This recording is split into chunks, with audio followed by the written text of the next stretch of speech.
ಶೈಕ್ಷಣಿಕ ವಿಚಾರ ದೀವಿಗೆ ಕಾರ್ಯಕ್ರಮಕ್ಕೆ ಆತ್ಮೀಯ ಸ್ವಾಗತ ಕೋರ್ತಾ ಇದ್ದೇವೆ. ಸರಿಸುಮಾರಾಗಿ ಹೊತ್ತಿಗೆ 100 ದಿವಸ ಇರ್ಬೋದು ಅಂತ ಕಾಣ್ತದೆ SLC ಎಕ್ಸಾಮಿನೇಷನ್ಗೆ. ಉಡುಪಿ ಜಿಲ್ಲೆ ಯಾವ ರೀತಿಯಲ್ಲಿ ತಯಾರಿ ಆಗ್ತಾ ಇದೆ, ಈ ಬಾರಿ ನಾವು ಯಾವ ಸ್ಥಾನಕ್ಕೆ ಬರಬೇಕು ಎಂಬುದರ ಬಗ್ಗೆ ಮಾತಾಡಲಿಕ್ಕೆ, ನಿಮ್ಮ ಸಮಸ್ಯೆಗಳಿದ್ರೆ ಆ ಸಮಸ್ಯೆಗಳಿಗೆ ಸ್ಪಂದಿಸಲಿಕ್ಕೆ ನಮ್ಮ ಜೊತೆ ಇಬ್ಬರು ವ್ಯಕ್ತಿಗಳಿದ್ದಾರೆ. ಶ್ರೀ ಲೋಕೇಶ್ ಸಿ ವಿದ್ಯಾಂಗ ಉಪನಿರ್ದೇಶಕರು, ಡಾಕ್ಟರ್ ಅಶೋಕ್ ಕಾಮತ್ ಪ್ರಾಂಶುಪಾಲರು, ಡಯಟ್ ಉಡುಪಿ. ಇಬ್ಬರೂ ಕೂಡ ಈ ಶಿಕ್ಷಣದ ಬಗ್ಗೆ ಸಾಕಷ್ಟು ಕೆಲಸವನ್ನು ಮಾಡಿರ್ಬೋದು, ಮಾಧ್ಯಮ ಆಗಿರ್ಬೋದು, ಬೇರೆ ಬೇರೆ ಕ್ಷೇತ್ರದಲ್ಲಿ ತಮ್ಮನ್ನು ತೊಡಗಿಸಿಕೊಂಡಿದ್ದಾರೆ. ಎಲ್ಲಕ್ಕಿಂತ ಮುಖ್ಯವಾಗಿ ಮುಖ್ಯೋಪಾಧ್ಯಾಯರಾಗಿ BO ಆಗಿ ಈ ಒಂದು ಹಂತಕ್ಕೆ ಬಂದವರು. ಹಾಗಾಗಿ ಅಲ್ಲಿನ ಎಲ್ಲ ಸಮಸ್ಯೆಗಳು, ಅಲ್ಲಿನೆಲ್ಲ ಸಂವೇದನೆಗಳು ಅವರಿಗೆ ಗೊತ್ತಿದೆ. ಆ ದೃಷ್ಟಿಯಿಂದ ಇವತ್ತು ಈ ಶೈಕ್ಷಣಿಕ ವರ್ಷದಲ್ಲಿ ನಾವು ಯಾವ ರೀತಿಯಲ್ಲಿ ತಯಾರಾಗಬೇಕು, ಹೇಗೆ ಸಾಗಬೇಕು, ನಮ್ಮ ಸಂದೇಹಗಳಿದ್ದಲ್ಲಿ ಅಥವಾ ಇನ್ನು ಯಾವ ರೀತಿಯಲ್ಲಿ ನಾವು ಬದಲಾವಣೆ ಮಾಡ್ಕೊಳ್ಬೇಕು ಎಂಬುದರ ಬಗ್ಗೆ ಮಾತಾಡೋಣ. ಸರ್, ಇಬ್ಬರಿಗೂ ಮೊದಲಿಗೆ ಆತ್ಮೀಯ ಸ್ವಾಗತ ಸರ್. ನಮಸ್ಕಾರ. ಈಗ ತಾನು ಹೇಳಿದ ಹಾಗೆ ಉಡುಪಿ ಜಿಲ್ಲೆ ಕಳೆದ ಬಾರಿ 2ನೇ ಪ್ಲೇಸಲ್ಲಿ ಏನೋ ಬಂದ ಹಾಗೆ ನೆನಪಾಗ್ತದೆ. ಈ ಬಾರಿ 1 ಬರಬೇಕು, ನಂಬರ್ 1 ಆಗಬೇಕು ಎಂಬುದಕ್ಕೆ ನೀವಿಬ್ಬರು ಬಹಳ ಒಂದು ಪಣ ತೊಟ್ಕೊಂಡು ನಿಂತ್ಕೊಂಡಿದ್ದೀರಿ. ಹಾಗಾಗಿ ಯಾವ ರೀತಿಯಲ್ಲಿ ಉಡುಪಿ ಜಿಲ್ಲೆ SLC ಉತ್ತಮೀಕರಣಕ್ಕೆ ಸರ್ ಯಾವೆಲ್ಲ ಕ್ರಮಗಳನ್ನು ಹಮ್ಮಿಕೊಂಡಿದ್ದಾರೆ? ಎಲ್ಲ ವೀಕ್ಷಕರಿಗೆ ನಮಸ್ಕಾರ. ಈಗಾಗಲೇ ಕರ್ನಾಟಕದಲ್ಲಿ ಉಡುಪಿ ಜಿಲ್ಲೆ ಮತ್ತು ದಕ್ಷಿಣ ಕನ್ನಡ ಶೈಕ್ಷಣಿಕವಾಗಿ ಅತ್ಯಂತ ಉತ್ಕೃಷ್ಟ ಒಂದು ಹಂತದಲ್ಲಿರುವಂಥ ಒಂದು ವಿಷಯ ತಮಗೆಲ್ಲರಿಗೂ ಗೊತ್ತಿದೆ. ಈ ಹಂತದಲ್ಲಿ ನಮಗೆ ಜವಾಬ್ದಾರಿ ಕೂಡ ಜಾಸ್ತಿ ಆಗಿದೆ.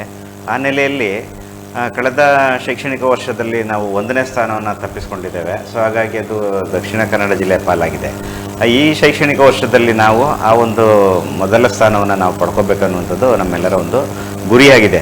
ಆ ನಿಟ್ಟಿನಲ್ಲಿ ಈಗಾಗಲೇ ಸಾಕಷ್ಟು ಶೈಕ್ಷಣಿಕ ಚಟುವಟಿಕೆಗಳನ್ನು ಹಮ್ಮಿಕೊಂಡಿದ್ದೇವೆ. ಆ ದೃಷ್ಟಿಯಲ್ಲಿ ಈಗಾಗಲೇ ಶಿಕ್ಷಕರ ಒಂದು ಕಾರ್ಯಾಗಾರ ಕೂಡ ಆಗಿದೆ. ವಿಷಯ ಶಿಕ್ಷಕರ ಕಾರ್ಯಾಗಾರ ಈಗಾಗಲೇ ಡಯಟ್ ವತಿಯಿಂದ ಹಮ್ಮಿಕೊಂಡಿದ್ದಾರೆ. ಈಗಾಗಲೇ ಇವತ್ತಿಗೂ ಕೂಡ ನಡೀತಾ ಇದೆ. ಜೊತೆಗೆ ಎಲ್ಲ ಮುಖ್ಯ ಶಿಕ್ಷಕರ ಸಭೆಗಳನ್ನು ಈಗ ನಾವು ಫೇಸ್ ಟು ಫೇಸ್ ಮಾಡಲಿಕ್ಕೆ ಆಗಲಿಲ್ಲ. ಆದರೂ ಸಹ ಪ್ರತಿ ಶುಕ್ರವಾರ 3 ಹಂತದಲ್ಲಿ 1 ದಿನದಲ್ಲಿ ಸರ್ಕಾರಿ ಮತ್ತು ಅನುದಾನಿತ, ಅನುದಾನ ರಹಿತ ಪ್ರೌಢಶಾಲಾ ಮುಖ್ಯ ಶಿಕ್ಷಕರಿಗೆ ತಲಾ 1 ಗಂಟೆ ಅಂತ ನಾವು ಸಭೆಯನ್ನು ಕೂಡ ಮಾಡ್ತಿದ್ದೇವೆ. ಅದೇ ರೀತಿ ಶಾಲಾ ಭೇಟಿಯನ್ನು ನಮ್ಮೆಲ್ಲ BOಗಳು ಇರ್ಬೋದು, ನಮ್ಮ ಅನುಷ್ಠಾನ ಅಧಿಕಾರಿಗಳಿರ್ಬೋದು, ನಮ್ಮ ಡಯಟ್ ಎಲ್ಲ ಹಿರಿಯ ಉಪನ್ಯಾಸಕರ ಒಂದು ತಂಡ, ಡಯಟ್ ಪ್ರಾಂಶುಪಾಲರ ಒಂದು ಮಾರ್ಗದರ್ಶನದಲ್ಲಿ ಈಗಾಗಲೇ ತಂಡದಲ್ಲಿ ಭೇಟಿಯನ್ನು ಕೊಡ್ತಾ ಇದ್ದೇವೆ. ಮತ್ತು ಶಿಕ್ಷಕರು ಸಹ ಈಗಾಗಲೇ ಕಾರ್ಯಪ್ರವೃತ್ತರಾಗಿದ್ದಾರೆ. ಒಂದು ಪ್ರಾಮಾಣಿಕವಾಗಿ ನಿಷ್ಠೆಯಿಂದ ಅವರು ಕಾರ್ಯವನ್ನು ನಿರ್ವಹಿಸುವ ಮೂಲಕ ಸಾಕಷ್ಟು ಪ್ರಾಮಾಣಿಕ ಪ್ರಯತ್ನವನ್ನು ನಾವು ಮಾಡ್ತಾ ಇದ್ದೇವೆ ಅಂತ ಹೇಳಲಿಕ್ಕೆ ಇಷ್ಟಪಡ್ತೇನೆ. ಸರ್, ಈಗ ಸಾಕಷ್ಟು ಅಥವಾ ಮುಖ್ಯೋಪಾಧ್ಯಾಯರ ಸಭೆಗಳಿರ್ಬೋದು, ಬೇರೆ ಬೇರೆ ಕಾರ್ಯಕ್ರಮಗಳಿವೆ. ಸರ್, ಡಾಕ್ಟರ್ ಅಶೋಕ್ ಕಾಮತ್, ಅದಕ್ಕೆ ಪೂರಕವಾಗಿ ಡಯಟ್ ಯಾವ ರೀತಿಯಲ್ಲಿ ಹೇಳಿದ್ರೆ ನೀವು ಅಭಿವೃದ್ಧಿ ತರಬೇತಿ ಯಾವ ರೀತಿಯಲ್ಲಿ ನಡೀತಾ ಇದೆ? ಲೋಕೇಶ್ ಸರ್ ಮತ್ತು ಡಯಟ್ ಅದೆರಡು ಒಟ್ಟಿಗೆ ನಡೀತಾ ಇರೋದು. ನಮ್ಮ ತರಬೇತಿ ಕಾರ್ಯಗಳಿಗೆ ಅವರದ್ದು ಕೂಡ ಸಪೋರ್ಟ್ ಇದೆ. ನಮ್ಮ ಇಡೀ ವರ್ಷವನ್ನು 220 ದಿನ ಅಂಥೇಳಿ ನಾವು ವರ್ಕಿಂಗ್ ಡೇನ ಹೇಳ್ತೀವಿ. ಒಂದು ಅರ್ಧ ದಾರಿಯನ್ನು ಕ್ರಮಿಸಿದ್ದೇವೆ. 100 ದಿನಕ್ಕೆ ನಮ್ಮ 110ನೇ ದಿನಕ್ಕೆ ನಮ್ಮ ಪರೀಕ್ಷೆಗಳು ಕೂಡ ಪೂರ್ಣಗೊಳ್ಳುತ್ತೆ. ಈ ವರ್ಷದ ಗುರಿ 100% ಅಂತ. ಅದನ್ನು ಮೊದಲು ನಮ್ಮ ಪ್ರಧಾನ ಕಾರ್ಯದರ್ಶಿಗಳು ಬೆಂಗಳೂರಲ್ಲಿ ನಡೆದ ಸಭೆಯಲ್ಲಿ ನಮ್ಗೆ ಹೇಳಿದರು, ಈ ವರ್ಷ ಎಲ್ಲ ವಿದ್ಯಾರ್ಥಿಗಳು ಪರೀಕ್ಷೆ ಕೂತವ್ರು ಪಾಸ್ ಆಗಬೇಕು ಅಂತ. ನಮ್ಮ CO ಪ್ರತೀಕ್ ಬಾಯಲ್ ಅವರು ಕೂಡ ಮೊನ್ನೆ ಕ್ಷೇತ್ರ ಶಿಕ್ಷಣಾಧಿಕಾರಿಗಳ ಸಭೆಯಲ್ಲಿ ಮತ್ತೆ ಅದನ್ನೇ ಹೇಳಿದರು, ಈ ವರ್ಷ ಯಾವ ವಿದ್ಯಾರ್ಥಿನೂ ಉಡುಪಿ ಜಿಲ್ಲೆನಲ್ಲಿ ಫೇಲ್ ಆಗಬಾರ್ದು ಅಂತ. ಹತ್ತಿರದ ಕಾಸರಗೋಡಲ್ಲಿ ಪ್ರತಿ ವರ್ಷ ನಾವು ನೋಡಿದಾಗ 99% ಫಲಿತಾಂಶ ಇರುತ್ತೆ. CBSE ICSEಗಳಲ್ಲಿ 99% ಮೀರಿದ ಫಲಿತಾಂಶ ಇರುತ್ತೆ. ಸೊ ನಮ್ಮಲ್ಲೂ ಆ ಪೊಟೆನ್ಷಿಯಲ್ ಇದೆ. ಅದನ್ನು ನಾವು ಈ ಸಲ ಸಂಪೂರ್ಣವಾಗಿ ಬಳಸ್ಕೋಬೇಕು ಅನ್ನೋದು ನಮ್ಮ ಮೊದಲನೇ ಆಶಯ. ಅದಕ್ಕಾಗಿ ನಾವು ಮುಖ್ಯೋಪಾಧ್ಯಾಯರ ಸಭೆಯನ್ನು 4 ದಿನದ ತರಬೇತಿಯನ್ನು ಮಾಡಿದ್ವಿ. ವಿಷಯವಾರು ಶಿಕ್ಷಕರ ತರಬೇತಿಯನ್ನು ಮಾಡ್ತಾ ಇದ್ದೀವಿ. ಈ ವರ್ಷ ಡಯಟ್ನಿಂದ ಅನ್ಎಡೆಡ್ ಶಾಲಾ ಶಿಕ್ಷಕರಿಗೂ ಕೂಡ ಕೆಲವು ತರಬೇತಿಗಳನ್ನು ಆಯೋಜಿಸೋದಕ್ಕೆ ಸಾಧ್ಯ ಆಯಿತು. ಅದಕ್ಕೆ ಬೇರೆ ಬೇರೆ ರೀತಿಯ ದಾನಿಗಳು ಕೂಡ ಸಹಾಯ ಮಾಡಿದ್ದಾರೆ. ಒಟ್ಟಾರೆಯಾಗಿ ನಮ್ಮ ಪ್ರತಿ ಶಾಲೆಯಲ್ಲಿ ಪ್ರತಿ ಮಗು 6 ಸಬ್ಜೆಕ್ಟಲ್ಲಿ ಪಾಸ್ ಆಗುವಂತೆ ಕ್ರಮಗಳನ್ನು ಕೈಗೊಳ್ಳಬೇಕು. ಹೋದ ವರ್ಷ ನಮ್ಮ ಕೆಲವು ಸಬ್ಜೆಕ್ಟ್ಗಳಲ್ಲಿ ಏನು ಕೊರತೆ ಆಗಿತ್ತು, ಉದಾಹರಣೆಗೆ ಹಿಂದಿನಲ್ಲಿ 668 ವಿದ್ಯಾರ್ಥಿಗಳು ಫೇಲ್ ಆಗಿದ್ರು ಮತ್ತು ವಿಜ್ಞಾನದಲ್ಲಿ ಸುಮಾರು 684 ವಿದ್ಯಾರ್ಥಿಗಳು ಫೇಲ್ ಆಗಿದ್ರು. ಲೋಯೆಸ್ಟ್ ಪರ್ಸೆಂಟೇಜ್ ಅಂದರೆ ಅಲ್ಲಿ ಆ 2 ಸಬ್ಜೆಕ್ಟಲ್ಲಿತ್ತು. ಅದರಲ್ಲಿ ನಾವು ಎಷ್ಟರ ಮಟ್ಟಿಗೆ ಮೇಲಕ್ಕೆ ಬರ್ತೀವಿ ಅದು ಜಿಲ್ಲೆಯ ಫಲಿತಾಂಶದಲ್ಲೂ ಕೂಡ ಅದೇ ಥರ ಆಗುತ್ತೆ. ಹಾಗಾಗಿ ಪ್ರತಿ ವರ್ಷ ಹೆಚ್ಚಾಗಿ ಮ್ಯಾಥ್ಸ್ ಅನ್ನೋದು ಒಂದು ಕಷ್ಟದ ಸಬ್ಜೆಕ್ಟ್ ಅಂತ ಆಗ್ತಾ ಇತ್ತು.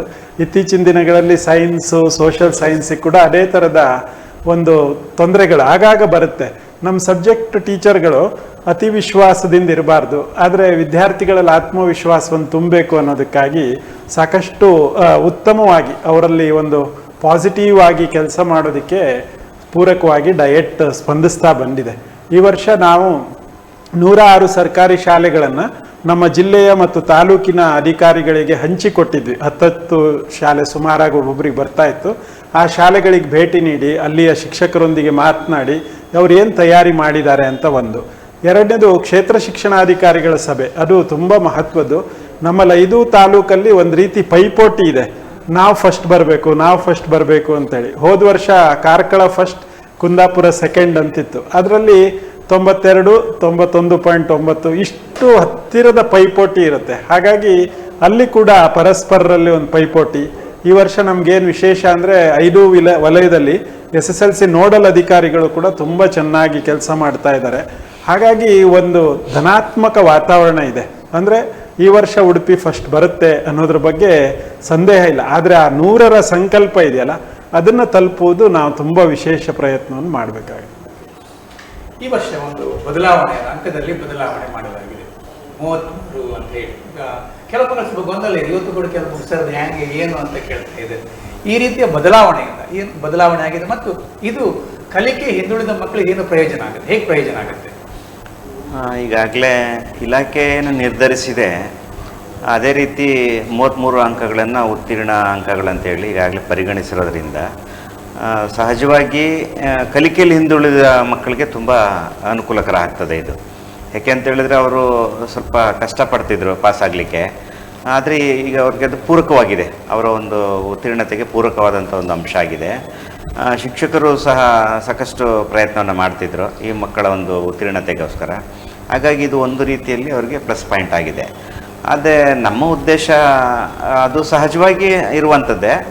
ಆ ರೀತಿ ನೋಡಿದಾಗ ಏನು ನಮ್ಮ ಇಲಾಖೆಯ ರಾಜ್ಯ ಮಟ್ಟದ ಅಥವಾ ನಮ್ಮ ಮೇಲಧಿಕಾರಿಗಳ ಒಂದು ಆಶಯ ಏನಿದೆ ಅದು ಖಂಡಿತ ಈ ಸಲ ಈಡೇರ್ತಿದೆ ಅನ್ನುವಂಥದ್ರಲ್ಲಿ ಯಾವುದೇ ಸಂಶಯ ಇಲ್ಲ. ಯಾಕೆ ಅಂತ ಹೇಳಿದ್ರೆ 33 ಕೂಡ ಆಗಿದೆ, ಮತ್ತು ಎಲ್ಲರ ಪ್ರಯತ್ನ ಕೂಡ ಅದೇ ನಿಟ್ಟಿನಲ್ಲಿದೆ. ನಾವು 33, 35 ಎಷ್ಟಿದ್ರೂ ಕೂಡ ನಾವು ಆ ಪ್ರಯತ್ನವನ್ನು ನಾವು ಮಾಡ್ತಾನೆ ಇರ್ತೇವೆ. ಆದರೆ ಈ ಒಂದು 33 ಆಗಿರೋದ್ರಿಂದ ಒಂದು ಅನುಕೂಲ ಆಗ್ತದೆ. ಅದ್ರ ಜೊತೆಗೆ ನಮ್ಮ ಉದ್ದೇಶ ಏನಂತ ಹೇಳಿದ್ರೆ, ನಮ್ಮ ಜಿಲ್ಲೆಯಲ್ಲಿ ನಾವು 33ಕ್ಕೆ ಸೀಮಿತ ಆಗೋದು ಬೇಡ.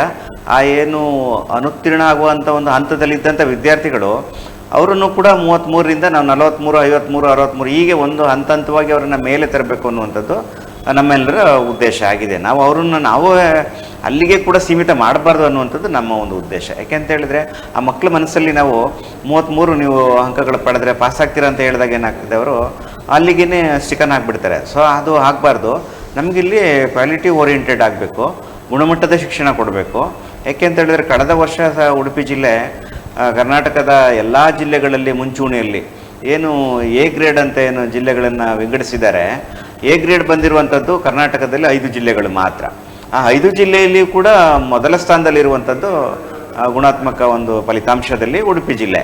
ಅದು ನಮ್ಮ ಗುರಿಯಾಗಿದೆ. ಮತ್ತು ಈಗಾಗಲೇ ಹೇಳಿದಾಗೆ ಎಲ್ಲ ವಿದ್ಯಾರ್ಥಿಗಳು ಪಾಸ್ ಆಗಲೇಬೇಕು, 0 ಫೈಲ್ಯೂರ್ ಅಂತ ಏನು ಹೇಳ್ತೀವಿ, ಉತ್ತೀರ್ಣದ ಪ್ರಮಾಣ 0 ಆಗಬೇಕು ಅನ್ನೋಂಥದ್ದು ನಮ್ಮೆಲ್ಲರ ಅಧಿಕಾರಿಗಳ ಒಂದು ಆಶಯ ಆಗಿದೆ. ಅವರ ಮಾರ್ಗದರ್ಶನದಂತೆ ನಾವೆಲ್ಲರೂ ಕೂಡ ಕಾರ್ಯಪ್ರವೃತ್ತರಾಗಿದ್ದೇವೆ. ಆ ನೆಲೆಯಲ್ಲಿ ನಾವು ಆ ಗುರಿಯನ್ನು ಮುಟ್ತೇವೆ ಅನ್ನುವಂಥದ್ದು ಕೂಡ ನಮಗೆಲ್ಲರಿಗೂ ಗುರಿ ಇಟ್ಕೊಂಡಿದ್ದೇವೆ. ಅದು ಆ ದೃಷ್ಟಿಯಿಂದ ಈ ಒಂದು 33 ಅಂಕಗಳು ತುಂಬ ಸಹಕಾರಿಯಾಗ್ತದೆ ಅನ್ನೋಂಥದ್ದು ನನ್ನ ಒಂದು ಅಭಿಪ್ರಾಯ. ಸರ್, ಪೂರಕವಾಗಿ ನಾನು ಇಷ್ಟಪಡ್ತೀನಿ. ತುಂಬ ಪತ್ರಿಕೆಗಳಲ್ಲಿ ಚರ್ಚೆ ಏನು ಬಂತು, ಇದು ಕ್ವಾಲಿಟಿಯನ್ನು ಕಡಿಮೆ ಮಾಡುತ್ತೆ ಅಂತ ಹೇಳಿ. ಇದು ಖಂಡಿತವಾಗಿ ಆ ಥರ ಆಗುವುದಿಲ್ಲ. ಯಾಕಂದರೆ ನಾವು ಉತ್ತೀರ್ಣತೆಯ ಮಟ್ಟವನ್ನು ಕಡಿಮೆ ಮಾಡಿರೋದು ಎಲ್ಲರೂ ಅಲ್ಲಿಗೆ ಬನ್ನಿ ಅಂತಲ್ಲ, ನಮ್ಮ ಗುಣಮಟ್ಟವನ್ನು ಖಂಡಿತವಾಗಿ ನಾವು ವಿಸ್ತರಿಸಬೇಕು. ನಾವು ವರ್ಷಕ್ಕೆ ಕರ್ನಾಟಕದಲ್ಲಿ 2 ಲಕ್ಷ ವಿದ್ಯಾರ್ಥಿಗಳು ಫೇಲ್ ಆಗ್ತಾ ಇದ್ರು. ಆ ಪ್ರಮಾಣವನ್ನು ತಗ್ಗಿಸಬೇಕು ಅನ್ನೋದು ಒಂದೇ ಉದ್ದೇಶದಿಂದ ಇದನ್ನು ಮಾಡಿದ್ದೀವಿ. ಮತ್ತೆ ಮುಂದಿನ ಹಂತದಲ್ಲಿ ಅವರಿಗೆ ಎಂಟ್ರೆನ್ಸ್ ಎಕ್ಸಾಮ್ಗಳು ಬೇರೆ ಬೇರೆ ಇರುತ್ತೆ. ಹಾಗಾಗಿ ಅತಿ ಹೆಚ್ಚು ಮಾರ್ಕ್ಸ್ ತೆಗೋದನ್ನು ನಾವು ಪ್ರೇರಣೆಯನ್ನು ಕೊಡಬೇಕು. 625ಕ್ಕೆ 625 ಎಷ್ಟು ಜನ ತೆಗೆದ್ರು, 600 ಮೇಲೆ ಎಷ್ಟು ಜನ ಗುರಿ ಇಟ್ಕೊಂಡು ತಲುಪಿದ್ರು. ಇದ್ರ ಜೊತೆಗೆ ಜಸ್ಟ್ ಸ್ಟ್ರಗಲ್ ಮಾಡ್ತಾ ಇರ್ತಾರಲ್ಲ ಬಾರ್ಡರ್ ಕೇಸ್ಗಳು, ಅವುಗಳನ್ನ ಬಾರ್ಡರ್ ಈ ಕಡೆ ತುದಿಗೆ ತರೋದಕ್ಕೆ ಸ್ಫೂರ್ತಿಯನ್ನ ಕೊಡೋದಕ್ಕೆ. ಹಲೋ ಹಲೋ ಹಲೋ, ನಮಸ್ತೆ, ನಿಮ್ಮ ಹೆಸರು? ಹಲೋ ಹಲೋ, ಹೇಳಿ. ನಮಸ್ತೆ. ನಮಸ್ತೆ ಮೇಡಮ್, ನಿಮ್ಮ ಹೆಸರು? ಬೆರಡೂರಿಂದ ಮಾತಾಡ್ತಿದ್ರು. ಹೇಳಿ ಮೇಡಮ್. ಈಗ ನನ್ನ ಮಗ SSLC. ಹಲೋ. ಕೇಳ್ಕೊಂಡು ಹೇಳಿ ಮೇಡಮ್. ಈಗ ನನ್ನ ಮಗ 10ನೇ ತರಗತಿಯಲ್ಲಿ ಇದುವರೆಗೆ ಪರೀಕ್ಷೆಯಲ್ಲಿ ಒಂದು 60ರಿಂದ 65% ಅಂಕ ಪಡೀತಾ ಇದ್ದಾರೆ. ಹೇಳಿ ಮೇಡಮ್. ಈಗ ಇದಕ್ಕಿಂತ ಹೆಚ್ಚಿನ ಅಂಕ ಪಡಿಬೇಕಾದ್ರೆ ಪೋಷಕರಾಗಿ ನಾವು ಯಾವ ರೀತಿ ಪ್ಲಾನ್ ವಹಿಸಬಹುದು, ಯಾವ ರೀತಿ ಆಲೋಚನೆ ಮಾಡಬೇಕು? ವಾವ್, ಇಷ್ಟು ಒಳ್ಳೆ ಕಾಳಜಿ ಇರೋ ಅಮ್ಮ ಇರೋದೇ ಒಂದು ದೊಡ್ಡ ವಿಶೇಷ. ಹುಡುಗರಲ್ಲಿ, ವಿಶೇಷವಾಗಿ ಹುಡುಗಿಯರಿಗೆ ಕಂಪೇರ್ ಮಾಡಿದ್ರೆ ಹುಡುಗರಲ್ಲಿ ಈ ಟೈಮಿಂದ ಈ 100 ದಿನಗಳು ತುಂಬಾ ಪಾಸಿಟಿವ್ ಆಗಿ ಅವ್ರನ್ನ ಬೆಳೆಸ್ಬೇಕಾಗುತ್ತೆ. ಯಾಕಂದ್ರೆ ಒಂದು ಹಂತದಲ್ಲಿ ನಿರೀಕ್ಷೆಗಳು ಹೆಚ್ಚಿದ್ದಾಗ ಸ್ವಲ್ಪ ಹೆದರಿಕೆ ಕೂಡ ಇರುತ್ತೆ. ಏನಾಗುತ್ತೆ ಅಂತೇಳಿ ಪ್ರತಿದಿನ ನಿನ್ಗೆ ಒಳ್ಳೇದಾಗತ್ ಮಗ ಅಂತೇಳಿ ನೀವು ಹೇಳಬೇಕು. ಅವನಿಗೆ ಓದೋದಕ್ಕೆ ಒಂದು ಉತ್ತಮ ವಾತಾವರಣವನ್ನ ಕಲ್ಪಿಸಿ ಕೊಡುವಂಥದ್ದು, ಮತ್ತು ಓದುವಾಗ ನಿರಂತರವಾಗಿ ನೀರು ಕುಡಿತಾ ಇರೋದಕ್ಕೆ ಒಂದು ಸ್ವಲ್ಪ ನೆನಪು ಮಾಡುವಂಥದ್ದು, ಮತ್ತೆ ಅವನಿಗೆ ಒಂದು ಸ್ವಲ್ಪ ಆಟೋಟ ಅಥವಾ ದೈಹಿಕ ವ್ಯಾಯಾಮಗಳಿಗೆ ಅವಕಾಶ ಮಾಡಿಕೊಡುವಂಥದ್ದು, ಒಂದು ರಾತ್ರಿ ಊಟಕ್ಕೂ ನಿದ್ದೆಗೂ ಒಂದು ಸ್ವಲ್ಪ ಗ್ಯಾಪ್ ಹೆಚ್ಚಿರುವಂತೆ, 1-2 ಗಂಟೆ ಅಷ್ಟು ಗ್ಯಾಪ್ ಇರುವಂತೆ ನೋಡ್ಕೊಳ್ಳೋದು, ತೀರಾ ನಿದ್ದೆ ಕೆಡದೆ ಇರುವಂತೆ ನೋಡೋದು. ಅಂದ್ರೆ ಕೆಲವರು ರಾತ್ರಿ 2 ಗಂಟೆಗೆ ಮಲಗದೆ 4:15 ಎದ್ದೆ ಈ ತರ ಮಾಡೋದು ಒಳ್ಳೇದಾಗ್ಲಿಕ್ಕಿಲ್ಲ. ಮತ್ತು ಟೀಚರ್ ಹತ್ರ ಒಂದು ಸ್ವಲ್ಪ ಹೊತ್ತು ಮಾತಾಡಿದ್ರೆ ನಿಮ್ಗೆ ಖಂಡಿತವಾಗಿ ಟೀಚರ್ ಕೂಡ ಅವನ ಪಾಸಿಟಿವ್ ಪಾಯಿಂಟ್ಗಳು ಏನು, ಯಾವ ವಿಷಯಗಳಲ್ಲಿ ಅವನು ಕೆಲಸ ಮಾಡಿದ್ರೆ ಅವನು ಜಾಸ್ತಿ ಮಾರ್ಕ್ಸ್ ತೆಗಿಬಹುದು ಅನ್ನೋದನ್ನ ಖಂಡಿತವಾಗಿ ಹೇಳ್ಕೊಡ್ತಾರೆ. ಹಾಗಾಗಿ ನಿಮ್ಮ ಕಾಳಜಿಗಾಗಿ ಧನ್ಯವಾದಗಳು, ಮತ್ತು ಖಂಡಿತವಾಗಿ ನಿಮ್ಮ ಮಗನಿಗೆ ಡಿಸ್ಟಿಂಕ್ಷನ್ ಬರುತ್ತೆ ಅನ್ನುವಂಥ ವಿಶ್ವಾಸ ನಮ್ದು. ಈಗಲೇ 65 ದಾಟಿದ್ದಾನೆ ಅಂದ್ರೆ 85 ಖಂಡಿತವಾಗಿ ದಾಟ್ತಾನೆ. ಒಂದು ಉತ್ತಮ ಧನಾತ್ಮಕ ವಾತಾವರಣವನ್ನು ಕಲ್ಪಿಸಿ ನೀಡಿ. ವಂದನೆಗಳು. ತುಂಬಾ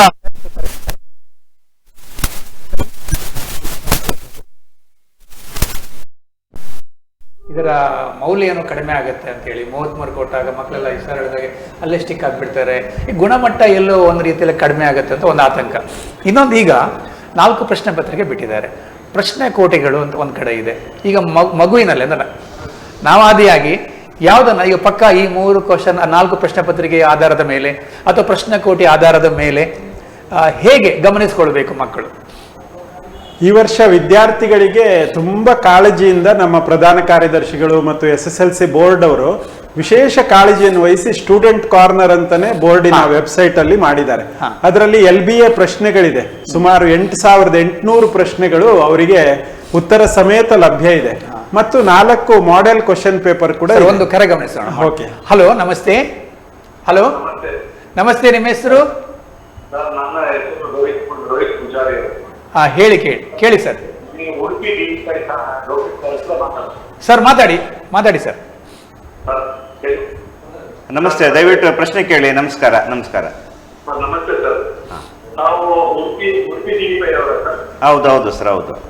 ಲೋಕೇಶ್ ಸರ್. ಹೌದು ಸರ್, ಹೌದು. ದಯವಿಟ್ಟು ಕೇಳಿ. ತಮ್ಮಲ್ಲಿ ನಾನು ಮೊದಲಾಗಿ ನನಗೆ ನಿಮಗೆ ಥ್ಯಾಂಕ್ ಯು ಸರ್. ನನ್ನ ಪ್ರೀತಿ ಆತ್ಮೀಯ ನಮಗೆ ಸರ್, ಮುಖ್ಯವಾಗಿ ನಮಗೆ ಬಂದ ಮಾಹಿತಿ ಪ್ರಕಾರ ತಾವುಗಳು ಮಂಗಳೂರು ಇರೋದು ಅತ್ಯಂತ ಹೆಚ್ಚಿನ ಪೊಸಿಷನ್ ಗಳಿಸಿದ್ದು. ಆನಂತರ ನೀವು ಪುತ್ತೂರು ತಾಲೂಕಿಗೆ ಹೋಗಿ ಅಲ್ಲಿ ಹೋಗುವ ಮೊದಲು ಅತ್ಯಂತ ಕಡಿಮೆ ಮಟ್ಟಕ್ಕೆ ಇದ್ದು, ಆನಂತರ ನೀವು ಹೋದ ತಾಲೂಕಿನಲ್ಲಿ 100ಕ್ಕೆ 100% ನೀವು ಎಲ್ಲ ಶಾಲೆಗೆ ಬರುವಂತ ಪ್ರಯತ್ನಿಸಿದ್ದೀರಿ ಅಂತ ನಮಗೆ ತಿಳ್ಕೊಂಡಿದೆ. ಆನಂತರ ನೀವು ಪ್ರತಿ ಮನೆಗೆ ಬೇಕೆತ್ಕೊಂಡು ಹೋಗಿ SSLC ಅಂಕಗಳನ್ನು ಜಾಸ್ತಿ ಮಾಡಬೇಕು, ಮಕ್ಕಳು ಮನೆಗೆ ಚೆನ್ನಾಗಿ ಕಲಿಬೇಕಿತ್ತು, ನೀವು ಹಣ ಕೊಟ್ಟು ಮಾಡಿ ಅದನ್ನು ನಮಗೆ ಮಾಧ್ಯಮದ ಮೂಲಕ ಆನಂತರ ನೀವು ಮೂರು ಮಂದಿಗೆ ಬಡಬಡವರಿಗೆ ಮನೆ ಸಮೇತ ಕಟ್ಟಿಕೊಡ್ತಾರೆ ಅಂತ ಅದ್ರ ಸಮೇತ ನಾನು ಪತ್ರಿಕೆಯಲ್ಲಿ ನೋಡಿ. ನೀವು ಎಲ್ಲಿ ಹೋದ್ರು ನಿಮ್ಮ ಒಂದು ಅತ್ಯಂತ ಹೆಚ್ಚಿನ ಕರ್ತವ್ಯ ನಿಮ್ಮನ್ನು ಎಲ್ಲಿ ಹೋದ್ರು ಅತ್ಯಂತ ಎತ್ತರ ಮಟ್ಟಕ್ಕೆ ಬೆಳೆಯುತ್ತಾರೆ. ಆದ್ರೆ ನನಗೆ ಒಂದು ದುರ್ಗ ಹೇಳಿದ್ರೆ ಸರ್, ನೀವು ಅತ್ಯಂತ ಹೆಚ್ಚಿನ ಶ್ರಮ ವಹಿಸಿ ಈ ತರ ಕೆಲಸ ಮಾಡಿ ಈ ಸಮಾಜದಲ್ಲಿ ಈ ರಾಜ್ಯದಲ್ಲಿ ಹೆಸರು ಗಳಿಸ್ತಿದ್ರಿ. ಆದ್ರೆ ನಮ್ಮ ಶಿಕ್ಷಣ ಸಚಿವರಾಗ್ಲಿ ಅಥವಾ ನಮ್ಮ ಕರ್ನಾಟಕದ ರಾಜ್ಯದ ಮಾನ್ಯ ಮುಖ್ಯಮಂತ್ರಿ ಆಗಲಿ ಅಥವಾ ಶಿಕ್ಷಣ ಆಯುಕ್ತರ ಕರ್ನಾಟಕ ರಾಜ್ಯ ಸರ್ಕಾರ ಬೆಂಗಳೂರು, ಇವರು ಆದ್ರೂ ತಮ್ಮನ್ನು ಗುರುತಿಸಿ ತಮ್ಮ ಹೆಚ್ಚಿನ